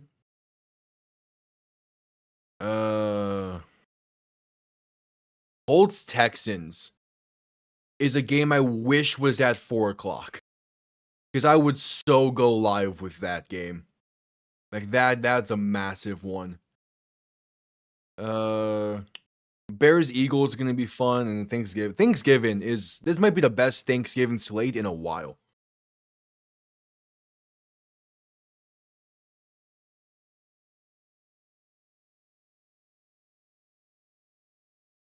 Yeah.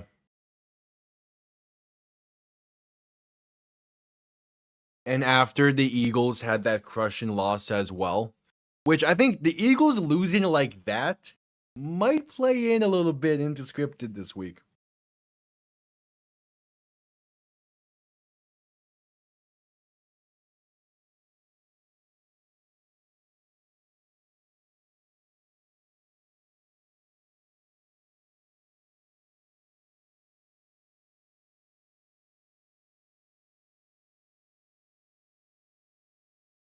As we're still at halftime.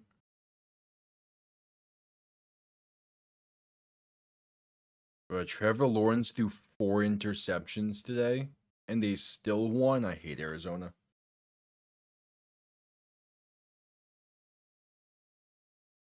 Yeah.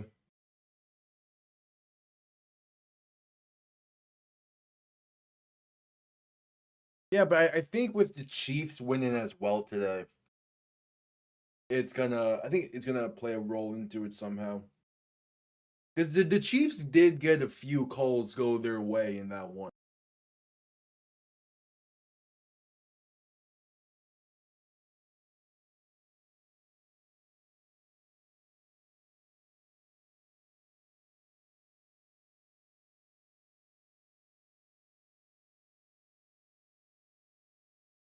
Yep, second half should be on the way here soon.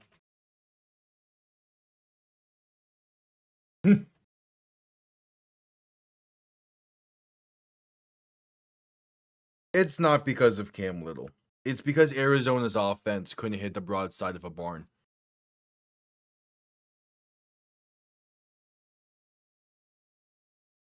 Like Arizona's offense puzzles me. Like 1 week they're effective. They put up 24. But again, with 4 interceptions, they should have been up by so much more.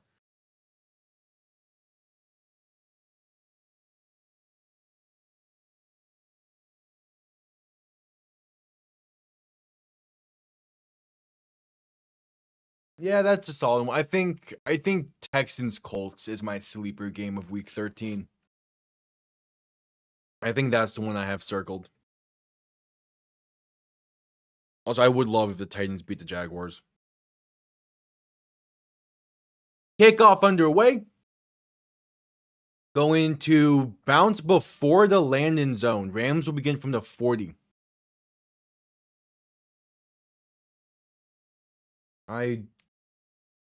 T-Fox. Come on.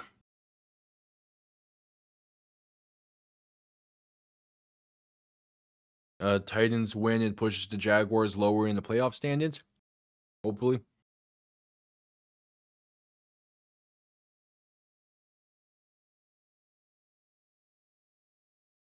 Yeah. Oh yeah, CJ Stroud is expected to return next week. Man, I wish I can go live for Colts Texans. That game's gonna be fantastic. Of course, Miami has to play the Saints at the same time. Stafford and shotgun back behind them. We receiving options to the left. Handoff up the middle, and there is space. Gonna be past the 45 to about the 47. Kyron Williams on the carry. All right, Baker Mayfield is officially listed as doubtful with a left shoulder injury, so it will be Teddy Bridgewater in to at least start the second half. And thank you, Tampa, for playing this smart.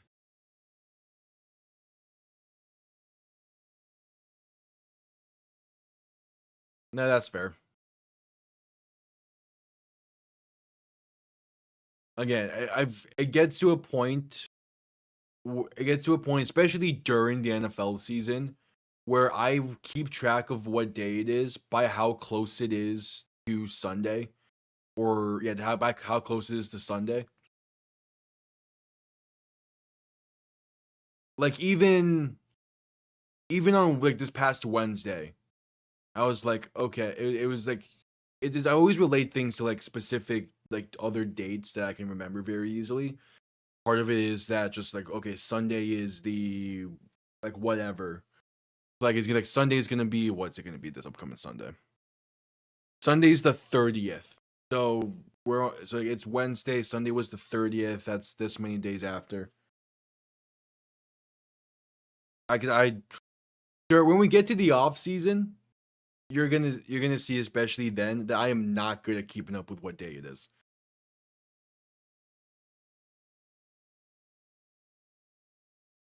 Yeah.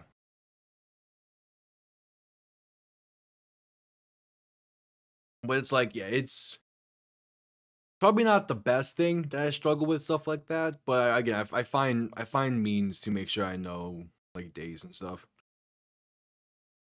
Like again, I went in like it's like it's Monday, right? And I'm like okay, and I'm thinking and I'm not thinking it's Monday. I'm thinking it's Panthers 49ers that night. I base a lot of things off of sports schedules.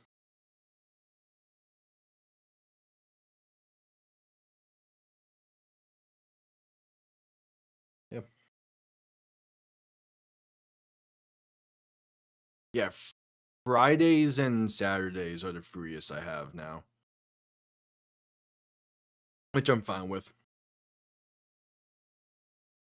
Technically Wednesday as well. Like Wednesday after 4, I'm pretty free typically because I have all my videos are done by then.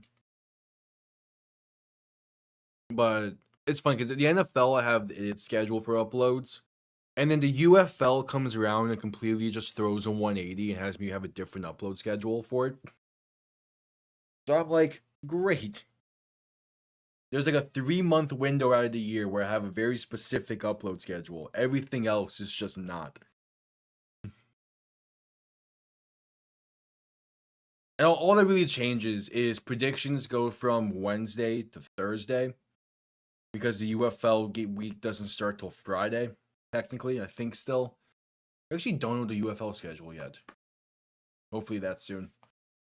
Stafford and shotgun back to his right. 3 receiving options to the left. Looking to throw in 2nd and 3. Pass over the middle. Going to be caught up to about the 46. That's Puka Nacua on the reception. There was a commercial break just then due to an injury timeout. So we just got back from it.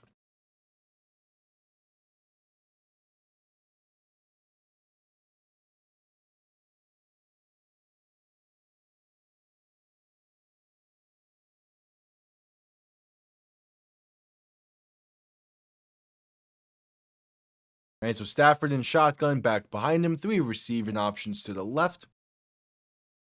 First and 10 from the plus 46. Handoff up the middle, and that's Kyron Williams finding space past to about the 40. Going to be a gain of 6.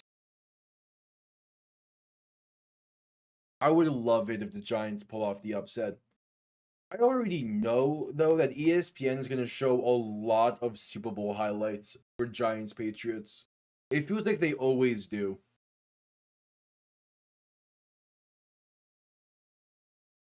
Yeah, Tampa's defense. I need Tampa's defense to continue playing this bad up until week 17, please. Stafford in shotgun back to his left, 3 receiving options to the right. 2nd and 4. Stafford gonna look to throw. Pass left side, has a man that's dropped. Devontae Adams was open and had space, just couldn't hang on. 3rd and 4 coming up. Yeah, I also need to start working on the new graphics and shit for the UFL and next year NFL season. What sucks is my plan for it means that I need to make all the NFL ones also in the next month or so. That way they're ready for the Super Bowl, because we don't know what teams are going to be in the Super Bowl yet. And I like to unveil it during the Super Bowl. Stafford in shotgun, 3rd and 4, looking to throw. Quick pass left side. Going to be caught by Nakua. That was incomplete. Penalty marker is down. Going to be an illegal formation against the Rams. That will be declined. And the Buccaneers defense makes a stand.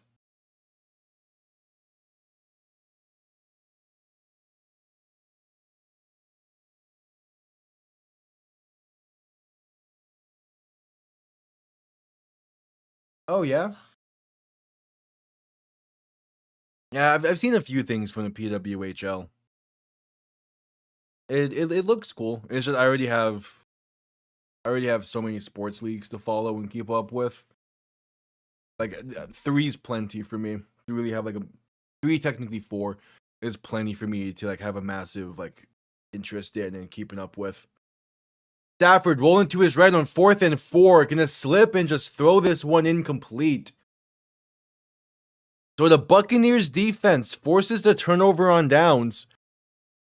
And for the first time this game, hold the Rams to no points, I think. And out comes Teddy Bridgewater. Yeah. That's going to be an interesting game. I think that one could be close majority of the way through. We'll see. Yeah, at this point, the Seahawks have to be the main team.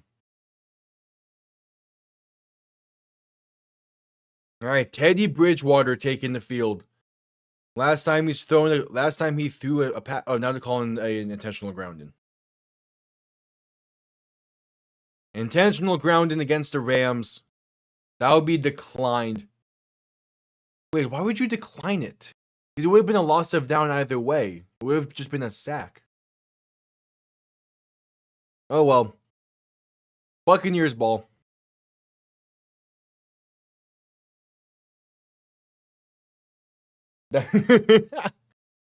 Honestly, if I'm the Vikings, I try that for at least a drive. You put Justin Jefferson in at safety and just see if Darnold throws it to him. Just for fun.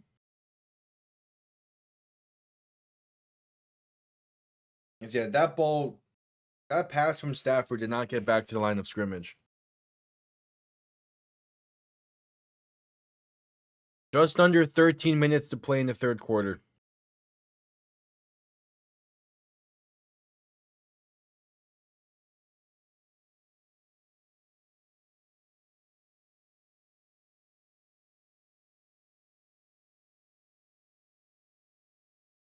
First and 10.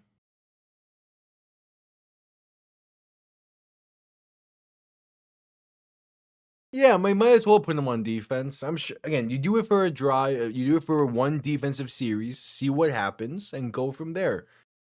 Or at the very least, if it comes down to a Hail Mary from Seattle, you put Jefferson in as safety for that. Handoff up the middle for Sean Tucker's going to get past the 45 to the 44, and yeah, they did end up accepting the intentional grounding. That makes sense because it counts as a sack, basically, as it's a loss of down. So they had really good starting field position.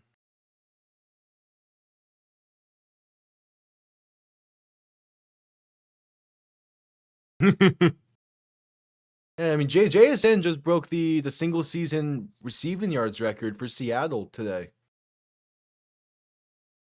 He's having himself a great season.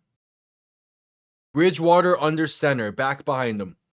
3 receiving options to the right. Handoff up the middle, and there's space for Sean Tucker to about the 40.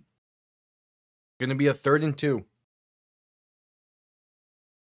It was Dak Prescott has now passed Tony Romo for the passing yards leaderboards over there in Dallas. Myles Garrett is at 18 sacks on the season. He needs like he needs 6. He needs like 6 in 5 games to break the single season sack record. He's gonna be defensive player of the year for sure. Bridgewater handoff up the middle for Rashard White, gonna be enough for a first down as he gets to about the 36.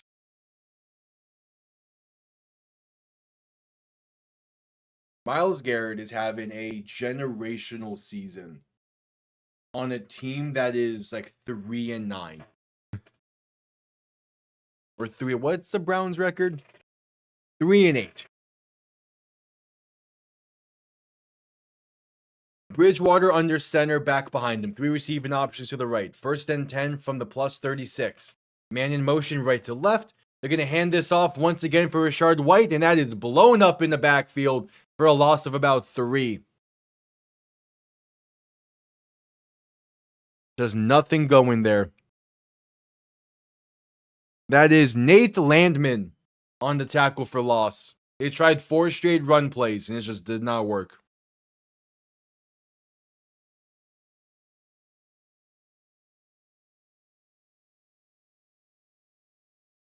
Yeah, Aaron Donald is loving this game. Bridgewater in shotgun, back to his right, 2 receivers to each side, 2nd and 12. Play clock winding down, going to look to throw. Has time, pass over the middle is going to be caught for a gain of roughly 11 for Tez Johnson. If I'm Tampa, I go hurry up here. 10 minutes to play in the 3rd.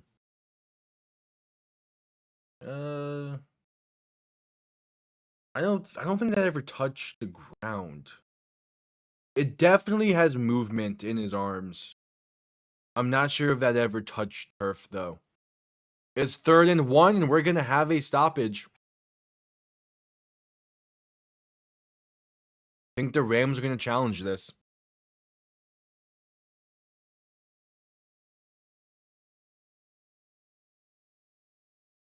Yeah. All right, was it a booth review that called it incomplete? Guess so. It was like I figured JSN was going to eventually get to that level at some point this season. I wasn't expecting it to be from the jump. I thought it was going to take at least a month for JSN to really grow into that receiver 1 role without Metcalf and Lockett. No, it was an instant thing for him. Oh, they're showing the 1999 NFC Championship game where it was a bad incomplete call won the Rams the game. Oh, and an NFC Championship ending with the score 11-6 would be fantastic nowadays. Bridgewater in shotgun, back to his right, 3 receivers to the left, 3rd and 12, looking to throw. Pressure coming, Bridgewater breaks off 1 sack. Gonna take it himself up the middle, past the 35 and spinning his way to the 32. All right, solid play from Teddy Bridgewater.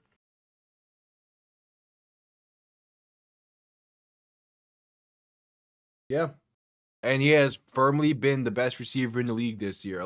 He deserves so much credit. It's insane that a season like that is not gonna get rewarded in any way.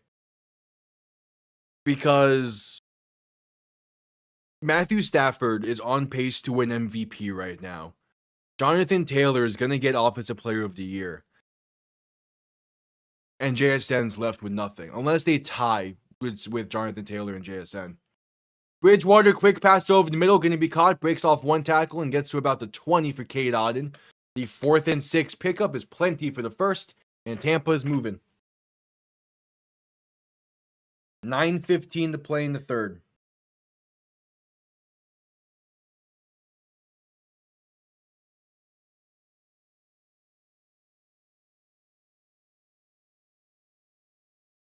Ball on the 20.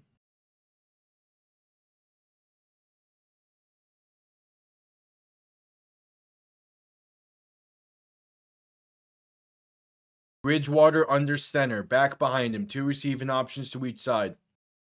Handoff right side for Sean Tucker is going to get maybe a yard.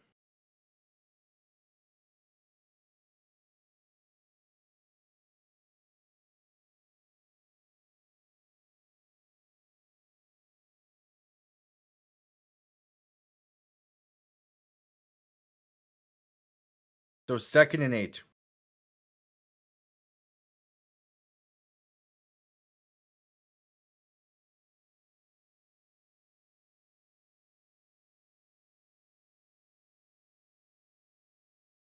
Bridgewater in shotgun, back to his right, 2 receivers to each side. 2nd and 8 from about the 18-yard line. Play clock winding down to get the snap off as Bridgewater looks to throw. Pass left side is well off the mark and incomplete.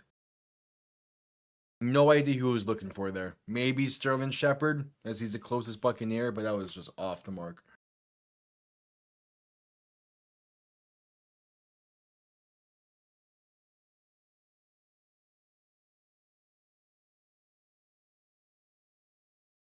Yeah, every quarterback has their go-to target, even if they spread the ball out a bit.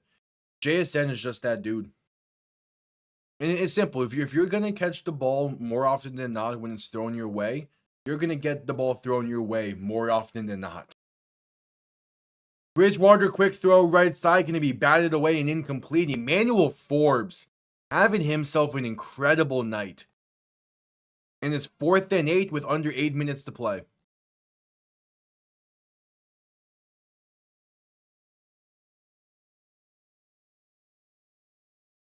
Yeah, just Emmanuel Forbes, have yourself a night.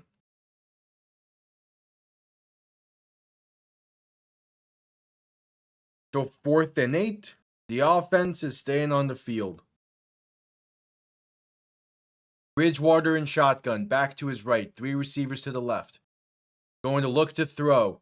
Pressure coming, trying to escape, and sacked back at the 23 or 27. Didn't stand a chance against that pressure. It is Kobe Turner on his, I believe that's his 2nd sack of the night.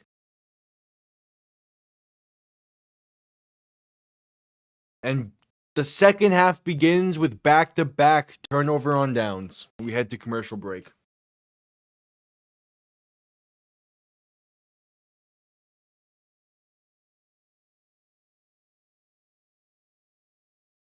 This game's going to be ugly.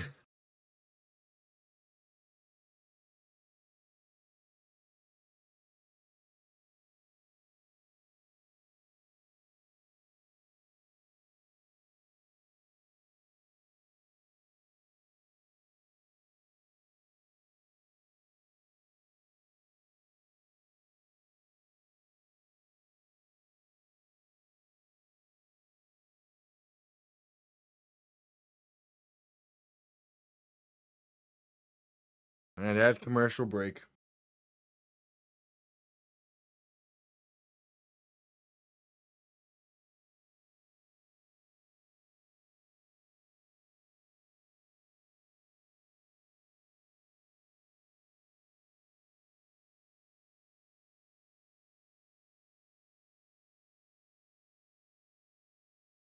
At commercial break.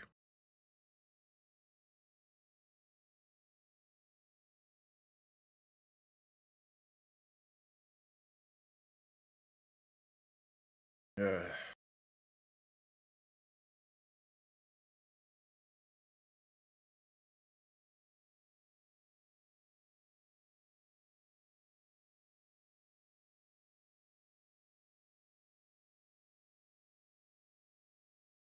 Let's see if again the Rams pretty much already have this game put away. At this point, it's just how they want to go about killing the rest of the time.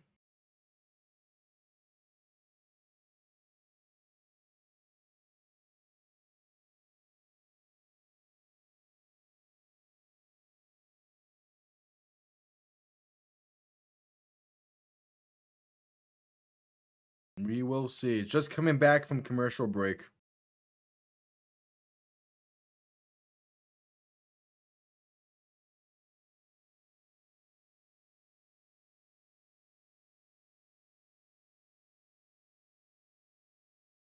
Stafford under center. Back behind him, 3 receiving options to the right. Going to play action and look to throw. Stafford with time, pass over the middle, going to be caught by Puka Nacua. Up past the 35 and down to about the 36. Maybe they give him the 37 for a first. We'll see, but clock continues to run.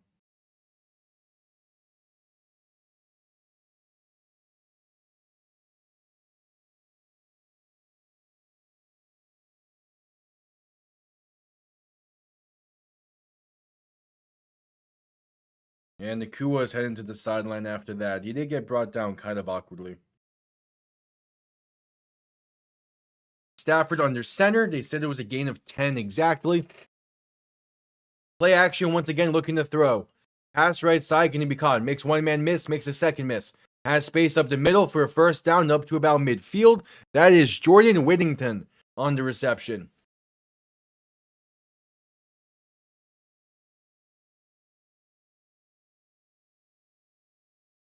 Yeah, again, it's just the injury to Bucky Irvin impacted them so much. It was the injury to Bucky Irvin. It was the injury to Chris Godwin that during the beginning of the season. It was Mike Evans getting back, and then in the same game he returns early on, getting hurt again. It's just tough. The injuries, man. The injuries giveth and they take away. Stafford under center, going to hand this off up the middle, and that's going to be a big loss there for Blake Corum. Vita Vea, the first Buccaneer in the backfield. Going to be a second and long. Also, a lot of Tampa's early success was just Baker being incredibly clutch. And that's just not a very sustainable way to win. It's a fun way to win, but not sustainable.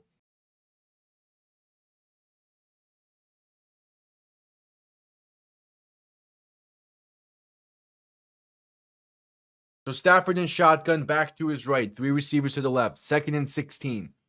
Going to look to throw once again.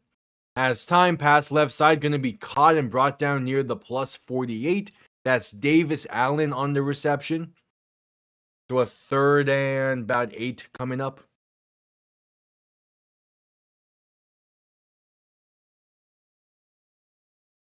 Yeah, 3rd and 8.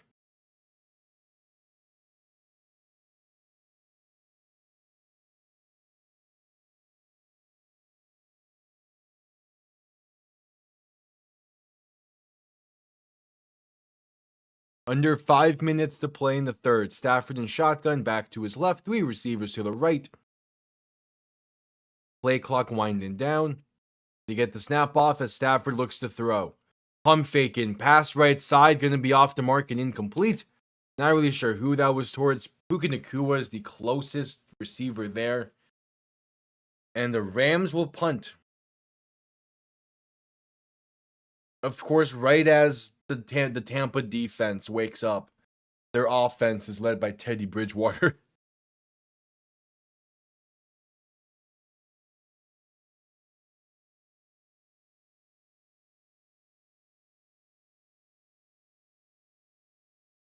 Right, but they're set to punt this one away.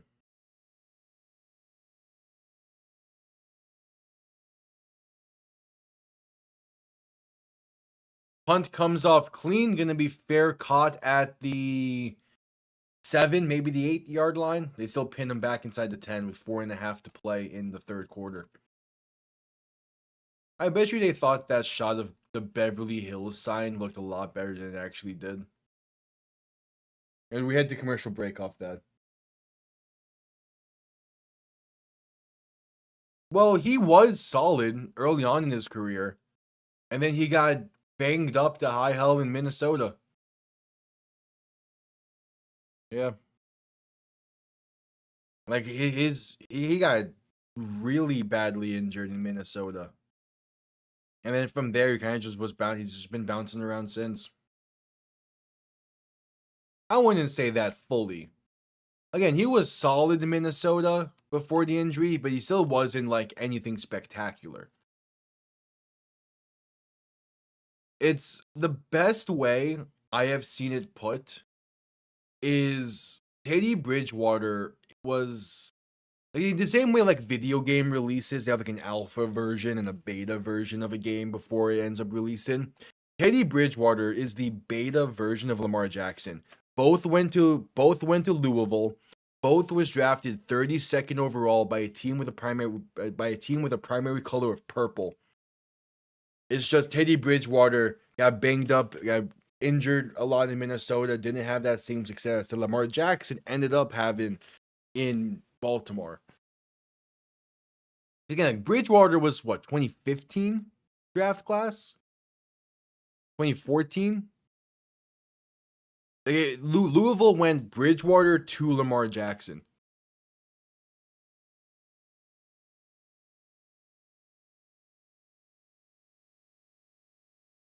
As we're just getting back from commercial break. All right, Baker Mayfield has been officially ruled out.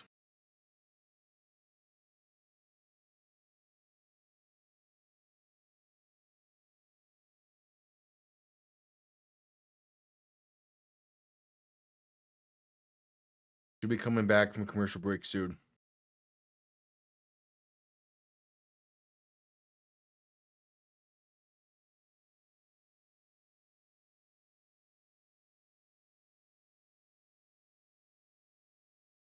Yeah. And also, like, Josh Allen yesterday was over in good old Wyoming to get his jersey retired over there. That was great to see. Yeah, there's Baker on the sideline, out of his pads and his left arm in a sling. Yeah, that's not great to see. He might miss some extended time. Hopefully not. Bridgewater under center, gonna hand this off up the middle for Sean Tucker. That's a gain of about 3. Nope. Again, like one of the best quarterbacks of all time is Tom Brady. How are you gonna have 2 first names and be that talented? Like, come on.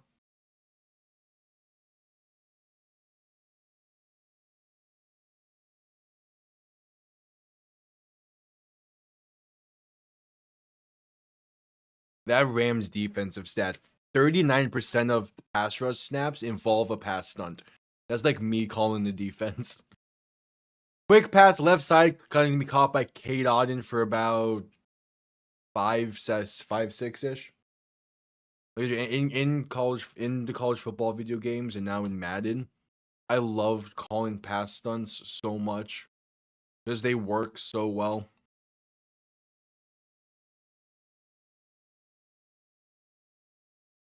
All right, 3rd and 2. Bridgewater in shotgun, back to his right. 3 receivers to the right.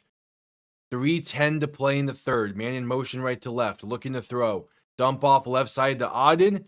Gonna be just shy of the first down marker. Needed 2, he only got 1. And it's a 4th down. We'll see what Tampa decides to do.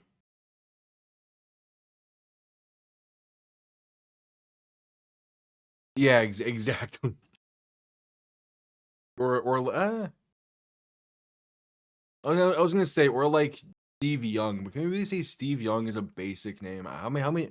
I guess it is. I was like, how many people with the last name Young do I know? And I'm like, oh wait, yeah, Bryce Young, Byron Young. All right, punt comes off clean. The Buccaneers go 3 and out.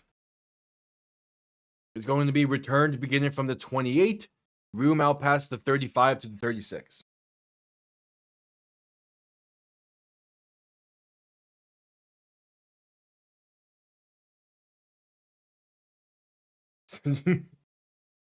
I know that was preference with incorrect quotes, but I could totally see Aaron Rodgers saying something like that on like the Pat McAfee show or some shit. I could totally see him say something like that. Or at least I could see from like a different from a different skit that Tom did, that being something that Rodgers says. As we're at commercial break.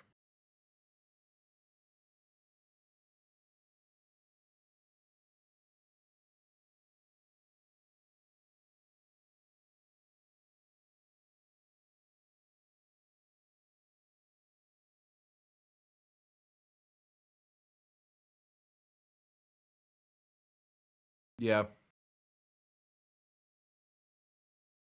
All those satire news sites like The Onion, and I think Babylon Bee is another one. Like The Onion especially, or like NBA Centel, or all those like fake, or like those fake Schefter accounts and whatnot. Those are always fantastic. Especially NBA Centel.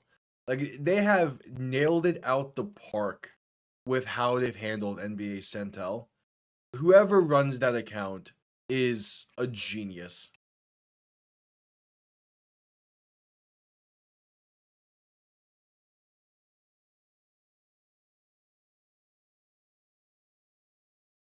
Still at commercial break.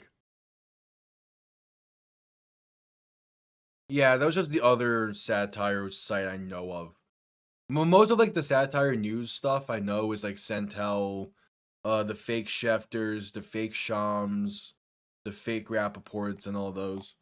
In terms of like proper like satire news, The Onion's the only one I really keep up with.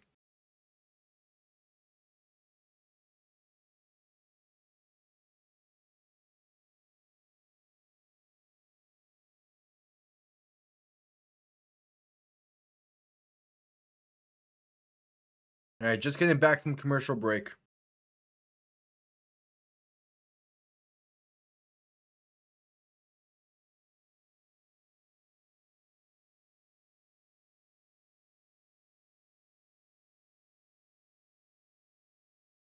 Yeah, Matthew Stafford has tied the record for consecutive touchdown passes without an interception at 27. Stafford in shotgun, back behind him. Now going to shift the back to his right. Two receiving options to each side, looking to throw. Has time, pass left side, going to be open. That's an insane catch from Davante Adams. Oh my, he went up for that. Penalty marker down. And I think it's holding against the Rams. Oh, you kidding me? What a catch from Davante Adams, though. Yeah, that's a clear holding. Oh, how you calling that catch back though? God damn, that's a great catch. And yeah, he was tagged down and he won. That's only the fourth penalty of the night from either side. God damn. Stafford and shotgun back to his left. Two receiving options to each side. First and 20, looking to throw. Pass left side, going to be caught. Makes one man miss and has space. Davis Allen past the 40 to about the 41. Going to be a gain of, 16? On the tight end screen. A minute and a half to play in the third. Wisconsin news today. Not shocked, though. I'm always curious about, like, certain players that decide to do like a 1-day contract to retire from a certain team, like Gronk did recently. He signed a 1-day deal to retire a Patriot. I always respect players that do that. As Stafford's pass right side caught by Davante Adams, gonna be up to about midfield. Penalty marker down. I'm curious if Rodgers is going to do that as well. I feel like the relationship between him and Green Bay and the Green Bay organization, while it ended off on a kind of a wrong foot, I think that it's better for. Weirdly enough, it's better for the league if Rodgers retires a Packer. Even if it's especially if it's through a 1-day deal. The penalty was defensive holding, which is declined. So it's first and 10 from the 50. Also, I've talked about this before. There is one player that I'm still waiting to sign a 1-day deal to retire from a certain team. Real quick, handoff up the middle for Kyren Williams. Going to get up to about the 40, a gain of about 9. I'm still waiting for Cam Wake to sign a 1-day deal in Miami and retire a Dolphin. He has not officially retired yet, I don't think, at least. And if he has, it was as a Tennessee Titan, and that does not feel right to me.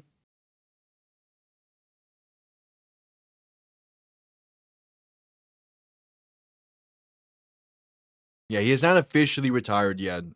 And when he does, it needs to be as a Dolphin. Stafford and shotgun back to his left. And there's going to be a penalty before the snap. The question is, was there movement before the end of the quarter?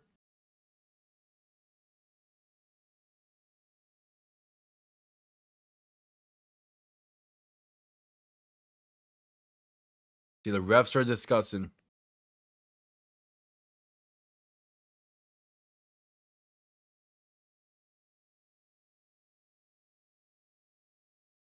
Nope, it's the end of the third quarter.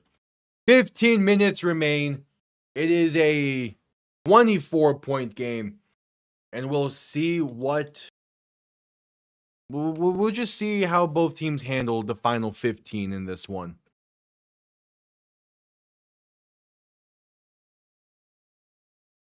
Well, but again, it's also something that you could totally see Rodgers saying.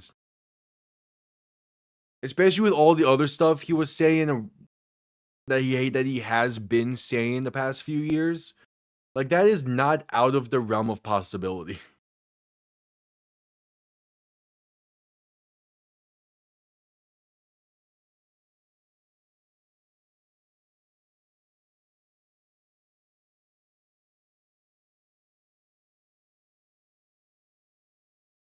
Yeah, it's we do need, people as a whole do need to, like, understand a joke a little bit better. At the same time, again, there's a difference between understanding when something's a joke and getting baited by something that's very believable. And that can kind of be like, that's where the fine line between good satire and negative satire comes in. Yeah, but again, people do not think clearly. They see that Aaron Rodgers says some more dumb shit about another one of his about his hallucinogenics. They're gonna be like, they're not gonna pay attention to all the other fine details of it.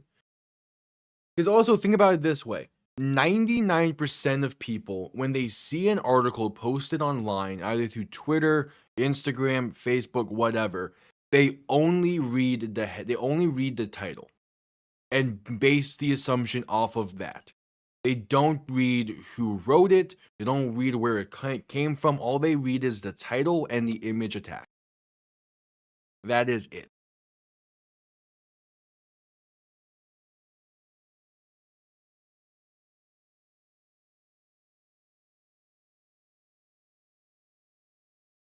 So yeah, that's part of the reason why, like, satire stuff like that is it feels like people aren't picking up on it as much, but in reality, it's that they don't give themselves a chance to pick up on it as much.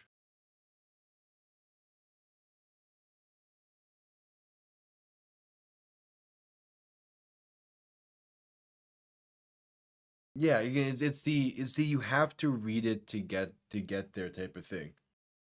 It's people just don't end up reading articles anymore, or at least not full articles. They maybe read the first paragraph. Hand off to Kyren Williams up the middle, going to be enough for a first down, gain of about 2 or 3.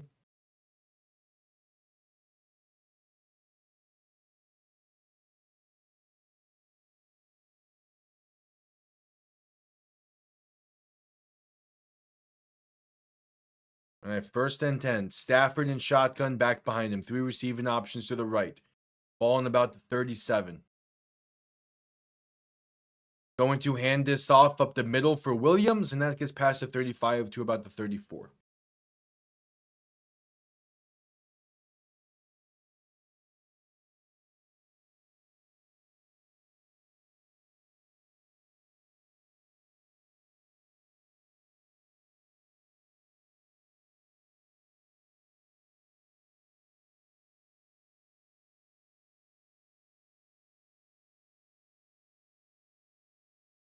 Oh, damn. Stafford, play action looking to throw. Rolling right. Pump faking. Buying time. Gonna throw this one away incomplete. Chip Kelly has been fired from the Las Vegas Raiders. There without an offensive coordinator. It took 11 weeks. That was 12 weeks. Again, that's a firing that makes complete sense. The Raiders offense has been garbage this season, and with play calling that is bordering on insanity. Stafford in shotgun back to his right, 2 receivers to each side, 3rd and 7 from the 34. Looking to throw once again, has time, pass left side, going to be incomplete. It's somewhat dangerous throw, but it's still on target there. And it's 4th and 7. Well, it was looking for Terrence Ferguson. Yeah, that's an on the money throw. That's one that Ferguson needs to come down with. Like the Raiders' play calling this season has been very questionable, so it makes sense that Chip Kelly would be fired. All right, 52-yard kick from the left hash for Harrison Mevis. It is up, and it is right down the middle. The former Birmingham Stallion makes this a 27-point game. That's a beaut of a kick.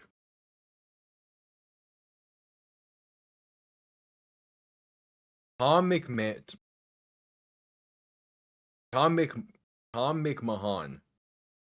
McMahon? No, I'm definitely not McMahon. Either way, new interim OC in Vegas.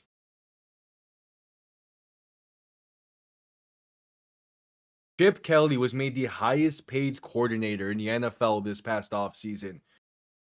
After 12 weeks, he's fired. Crazy.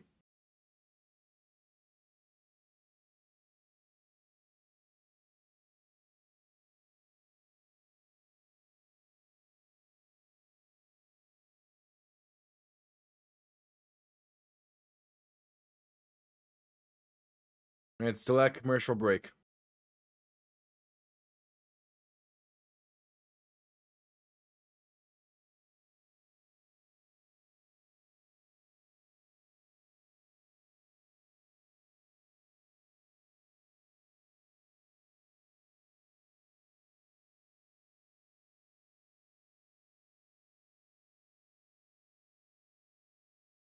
At commercial break.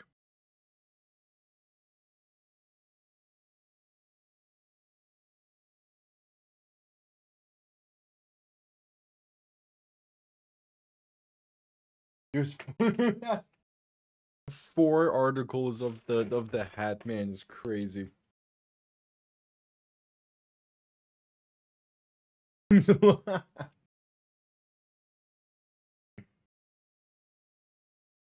That third one is amazing. Because of how secretive Aaron Rodgers is about his personal life, that third one is fantastic. Just like, yeah, that's for sure.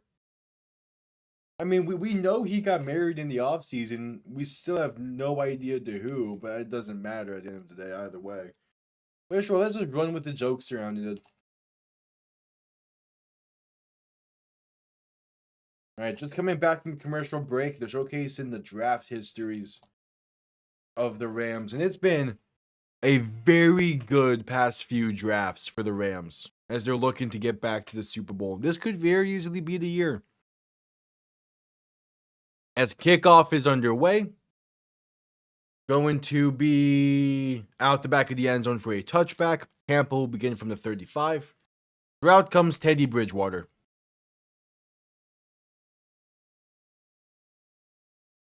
All right, what you got, Tampa?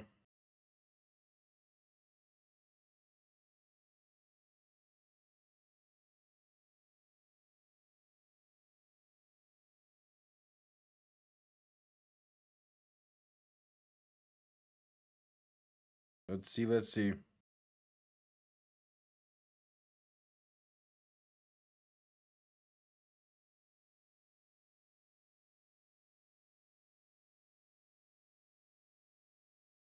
Bridgewater alone in shotgun. 3 receivers to the right, 2 to the left. Going to look to throw. Pass right side, going to be just the low of an open Emeka Egbuka. 2nd and 10.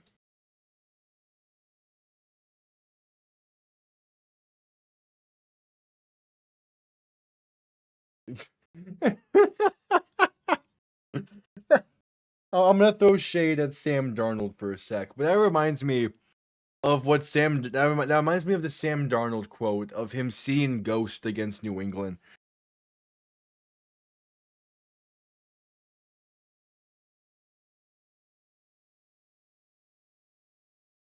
That's great. Bridgewater in shotgun, back to his right, looking to throw in 2nd and 10. Pass left side is a wobbler, out of bounds, incomplete. No idea what that was.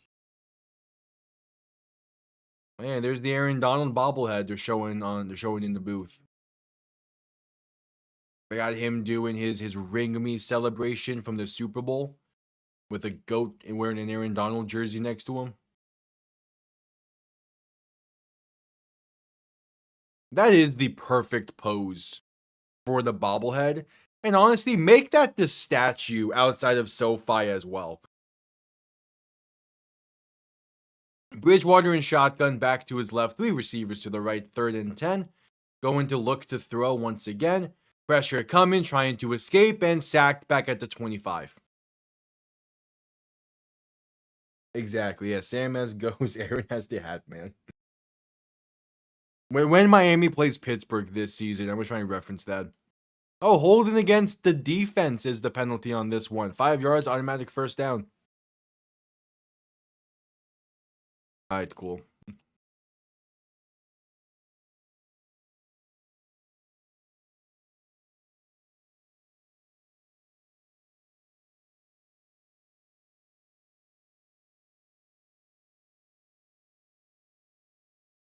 All right, 1st and 10.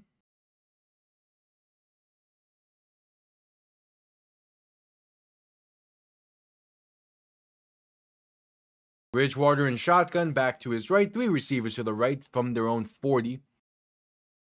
Bridgewater going to hand this off left side for Rashard White. He has space past midfield, out of bounds past the 45 to about the 43.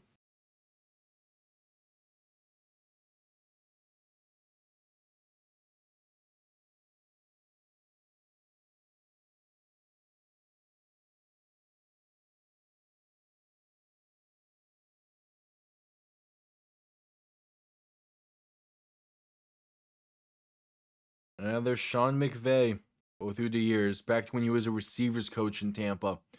As Bridgewater rolling to his right, looking to throw.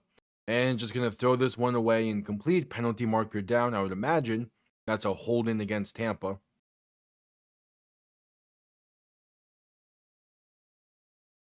Yep, so replay, 10-yard penalty, replay first.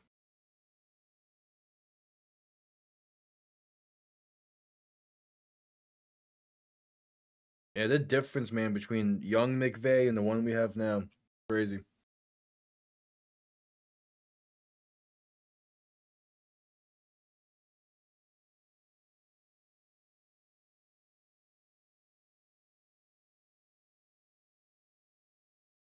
All right, so Bridgewater in shotgun, back to his left. 3 receivers to the right.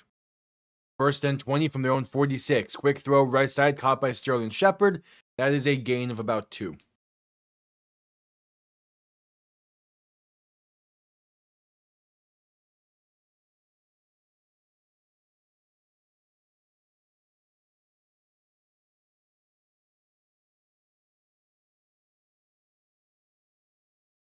All right, so 2nd and 18. Bridgewater in shotgun, back to his right, 3 receivers to the left. Under 11:45 to play in the game. Bridgewater to throw, pass over the middle, going to be caught with space. The 30, 25, stiff arming down to the 20. That's a Emeka Egbuka on the reception. Hey, it's something for Tampa's offense. In a game that has been full of nothing, that's a nice pickup. Good throw over the middle for Bridgewater. Puts it on the money, gives his guys space to be able to work with it. And yeah, Egbuka picks up about an extra 10 yards on the play because of it, maybe 15.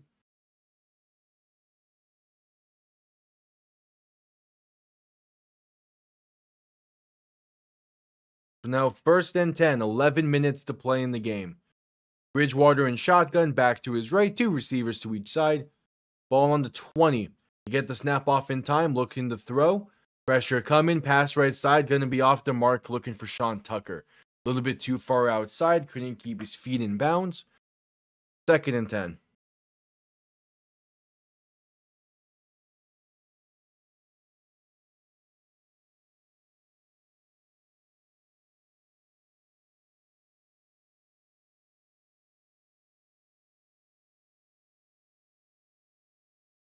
All right, 2nd and 10.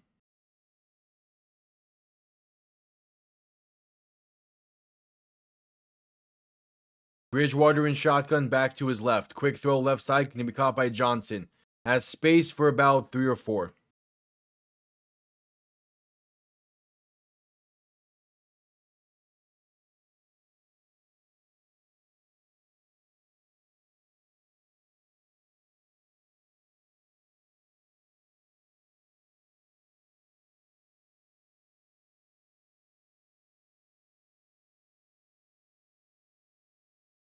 So 3rd and 7, you only ruled it a gain of 3.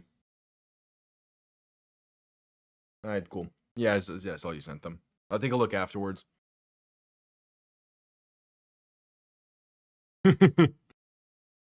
Bridgewater in shotgun, looking to throw in 3rd and 7. Quick pass left side, caught by Rashard White. Going to get brought down inside the 15 at the 13. There's 10:15 to play in this game. And I'm trying to hold on to any energy I have. Typically for night games, like the game is what provides a bit of the energy. That's just not happening in this one because we've had 3 points the entirety of the second half.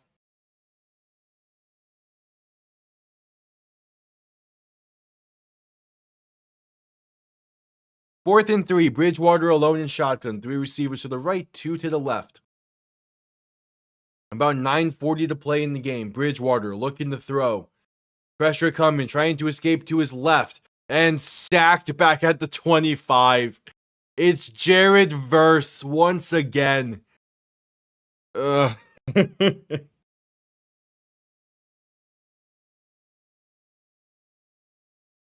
it's a turnover on downs.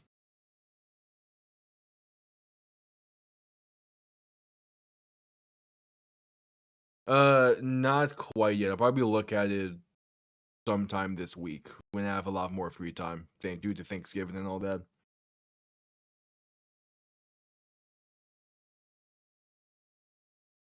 As we're just getting to commercial break.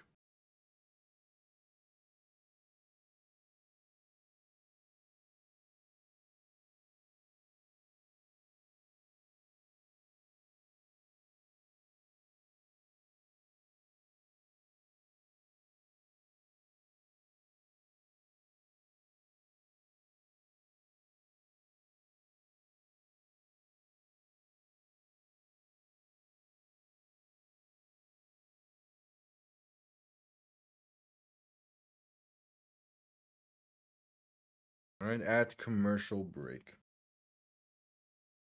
We still have, what, like 9 minutes to play in this game? God.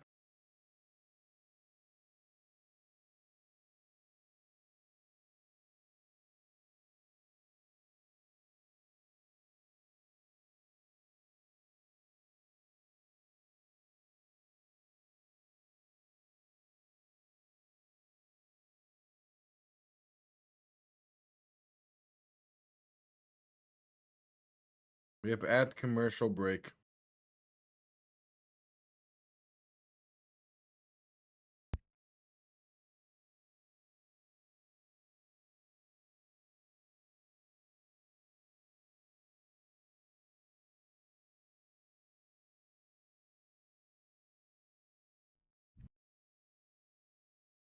At commercial break.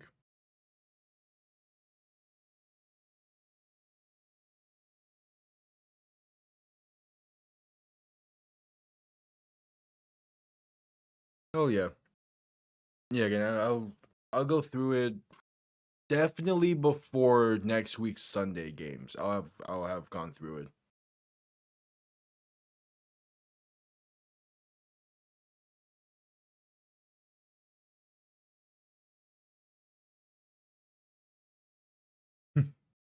I imagine that there's some inspiration there from Tom. I feel like for every character someone makes, they're taking something from someone they know, no matter if they mean to or not. Stafford under center gonna hand this off left side, and that's gonna be right back to the line of scrimmage for no gain. 9:20 to play in the game.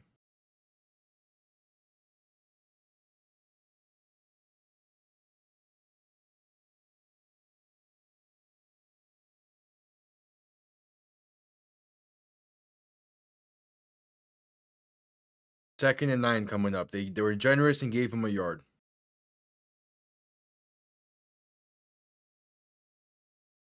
Stafford and shotgun back to his left, two receiving options to each side. Ball on their own 26. Stafford gonna hand this off up the middle, and that is a gain of roughly 2 for Blake Corum.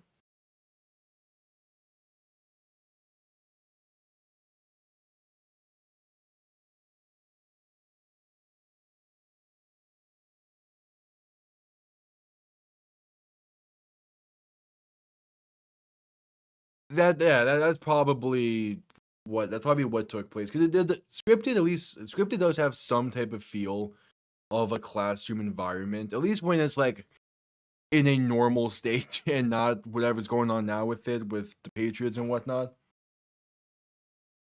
So I wouldn't be surprised if that's the case. Stafford and shotgun back to his left, handoff up the middle for Blake Corum's going to get just enough for the first down. Gain of 8 exactly, and the clock continues to roll. The drive continues to go along as well. Actually, they're saying he's just short. Damn.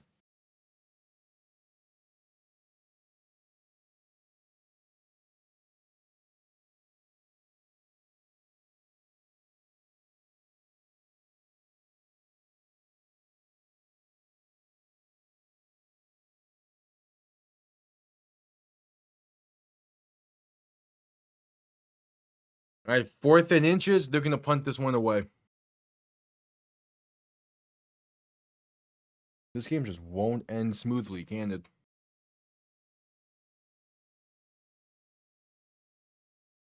All right, punt comes off relatively clean. Going to be out of bounds near the 32.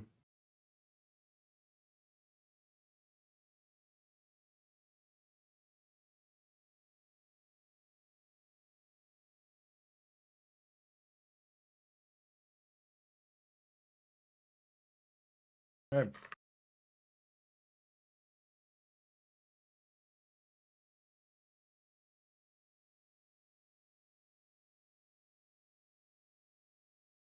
And we're heading to a commercial break. I hate you, NBC.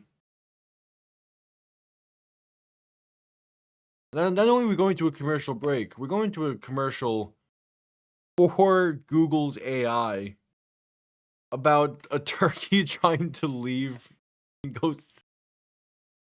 God damn it. Fuck off, Google.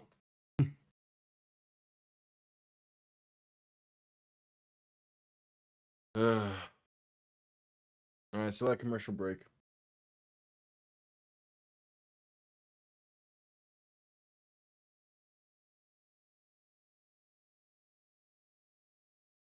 Well, yeah, Tom has always been very clear that he's open to everyone.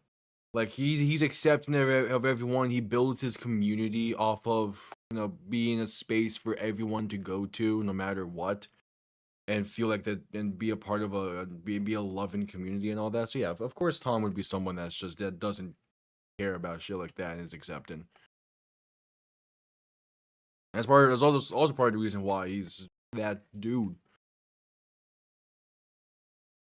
is that he's been able to build the community that he has. It's great.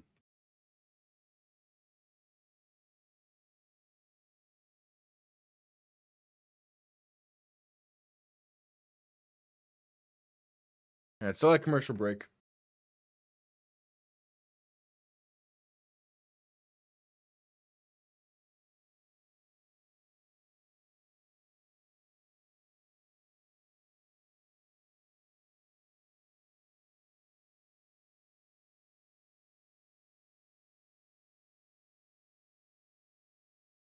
Yeah, it is great to see how he does stuff like that.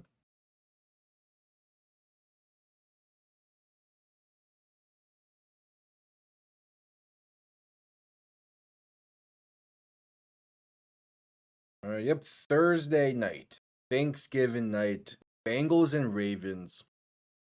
I'm hoping Joe Burrow is back for that game. I need something in that window.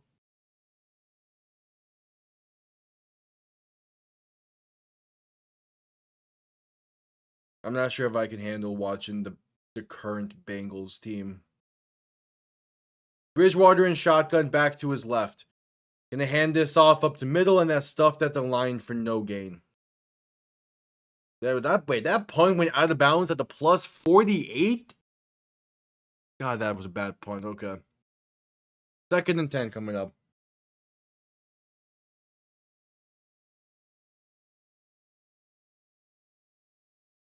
Yeah.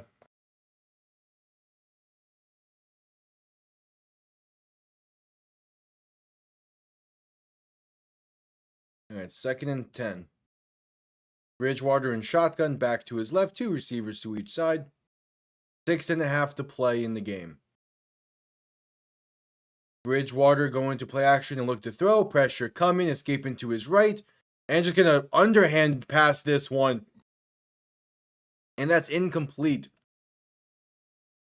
He nearly got that ball off to a reasonable spot for someone to make a play. That's crazy.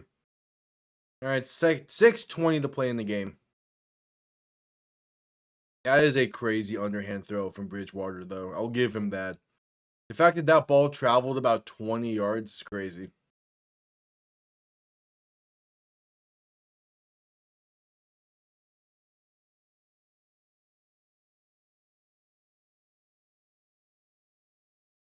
Bridgewater and shotgun back to his right, 3 receivers to the left. Quick throw left side caught by Sterling Shepard. Going to get a gain of about 3 up to the 45. Can one of these teams get first downs, please? I don't care how many. I just need first downs.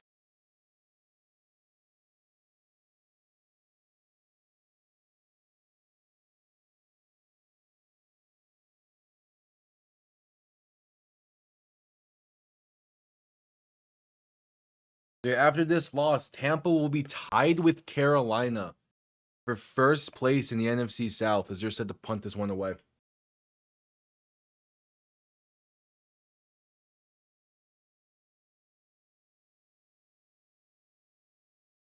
All right, punt comes off clean, going to be bouncing into the end zone for a touchback.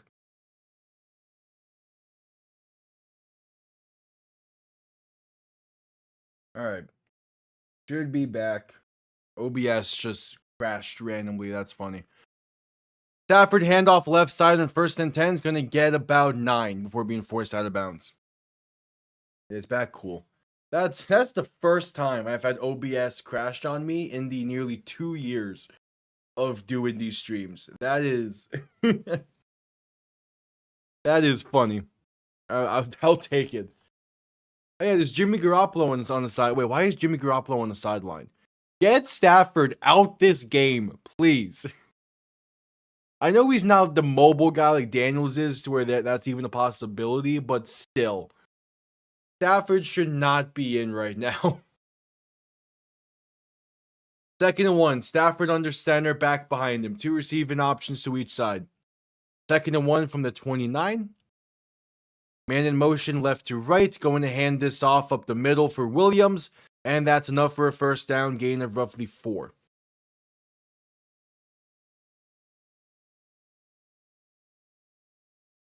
No, I didn't respond. It was roughly around a touchback when I was reading the messages and I realized OBS crashed.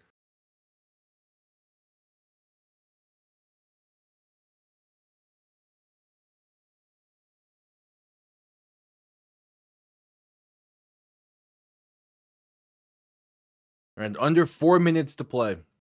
Hey, again, Tampa has their entire backups in right now. The Rams don't. Stafford under center, back behind him. Handoff right side for Kyron Williams is going to lose about 5-ish. All right, not bad play.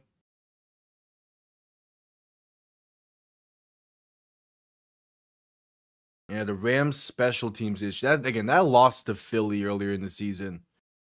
I still can't believe that happened. I want to see the Rams and Eagles play each other again.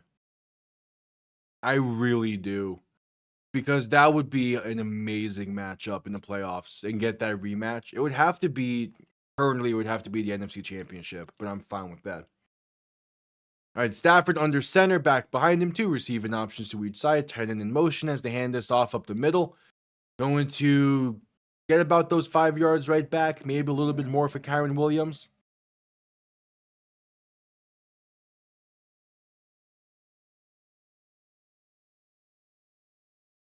It's either he's gonna say that, or it's either he's gonna say that and mean it, or say that and kind of just like retroactively be like that. I think either way it doesn't matter. Again, he's writing that character so well, and the fact that it's perceived that way, I think he's gonna be really proud of, even if it is unintentional. Stafford in shotgun, gonna hand this off up the middle, and he slips and gonna get right back to the line of scrimmage. That'll bring us to the 2-minute warning.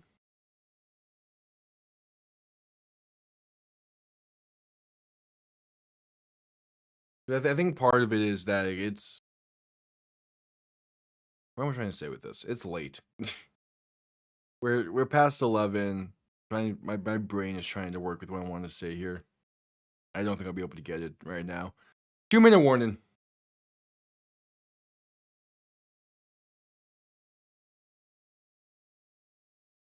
Yeah, I mean, it'll be something like that. Yeah, that's what I mean. It would be like, yeah, it would be the whole like it was unintentional, but sure, let's run with it type of thing. Yeah, this is Chris Collinsworth 500th broadcast. Oh yeah.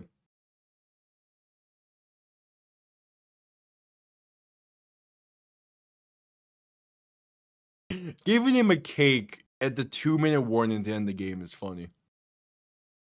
I respect it.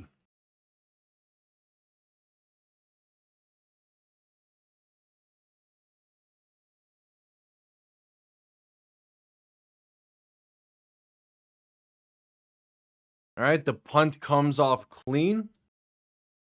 Oh, because OBS crashed, my stream deck's not working. That's great. Punt going to be returned up past the 25 to about the 28.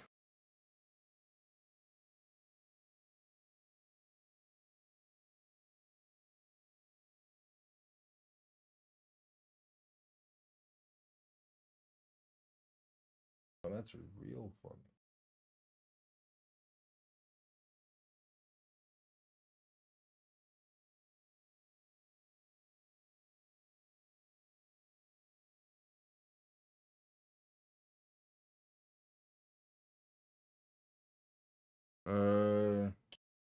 Still waiting for. I assume Tampa's going to need this one out at this point.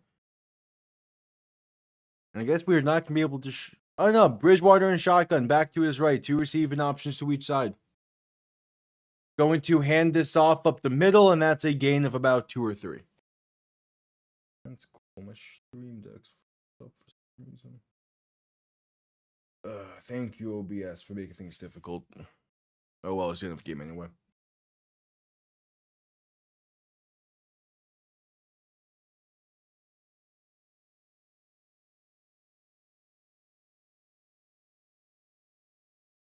Yeah.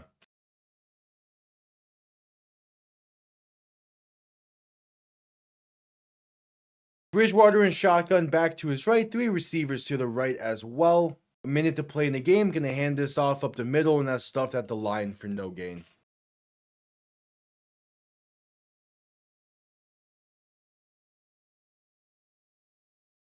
Yeah, I mean, there's no reason not to say that's the case, and I don't think he would, like, I don't think he would outwardly do anything like that. Yeah, that's great. Okay. Yeah, OBS crashed and messed up the whole setup here. That's great. It will be fixed for tomorrow night. All right, final play of the game. Bridgewater in shotgun back to his left. 2 receivers to each side. Ball on their own 31. Going to hand this off up the middle. And that gets to about the 36. And the clock will run. That's how badly OBS crashed and messed things up. It thinks we're in the first quarter. And I can't even change it. I just realized that. That's great. Hold on. I can manually do it. This is annoying. There's your final. Rams win 34-7.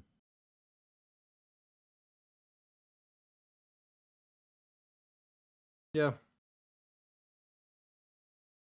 All right, there's your final. Week 12 wraps up tomorrow night.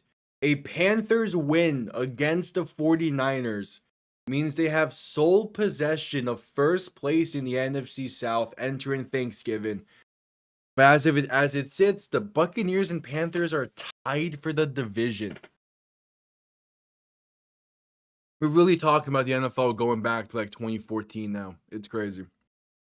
I appreciate everyone tuning in. It is relatively late. I am tired.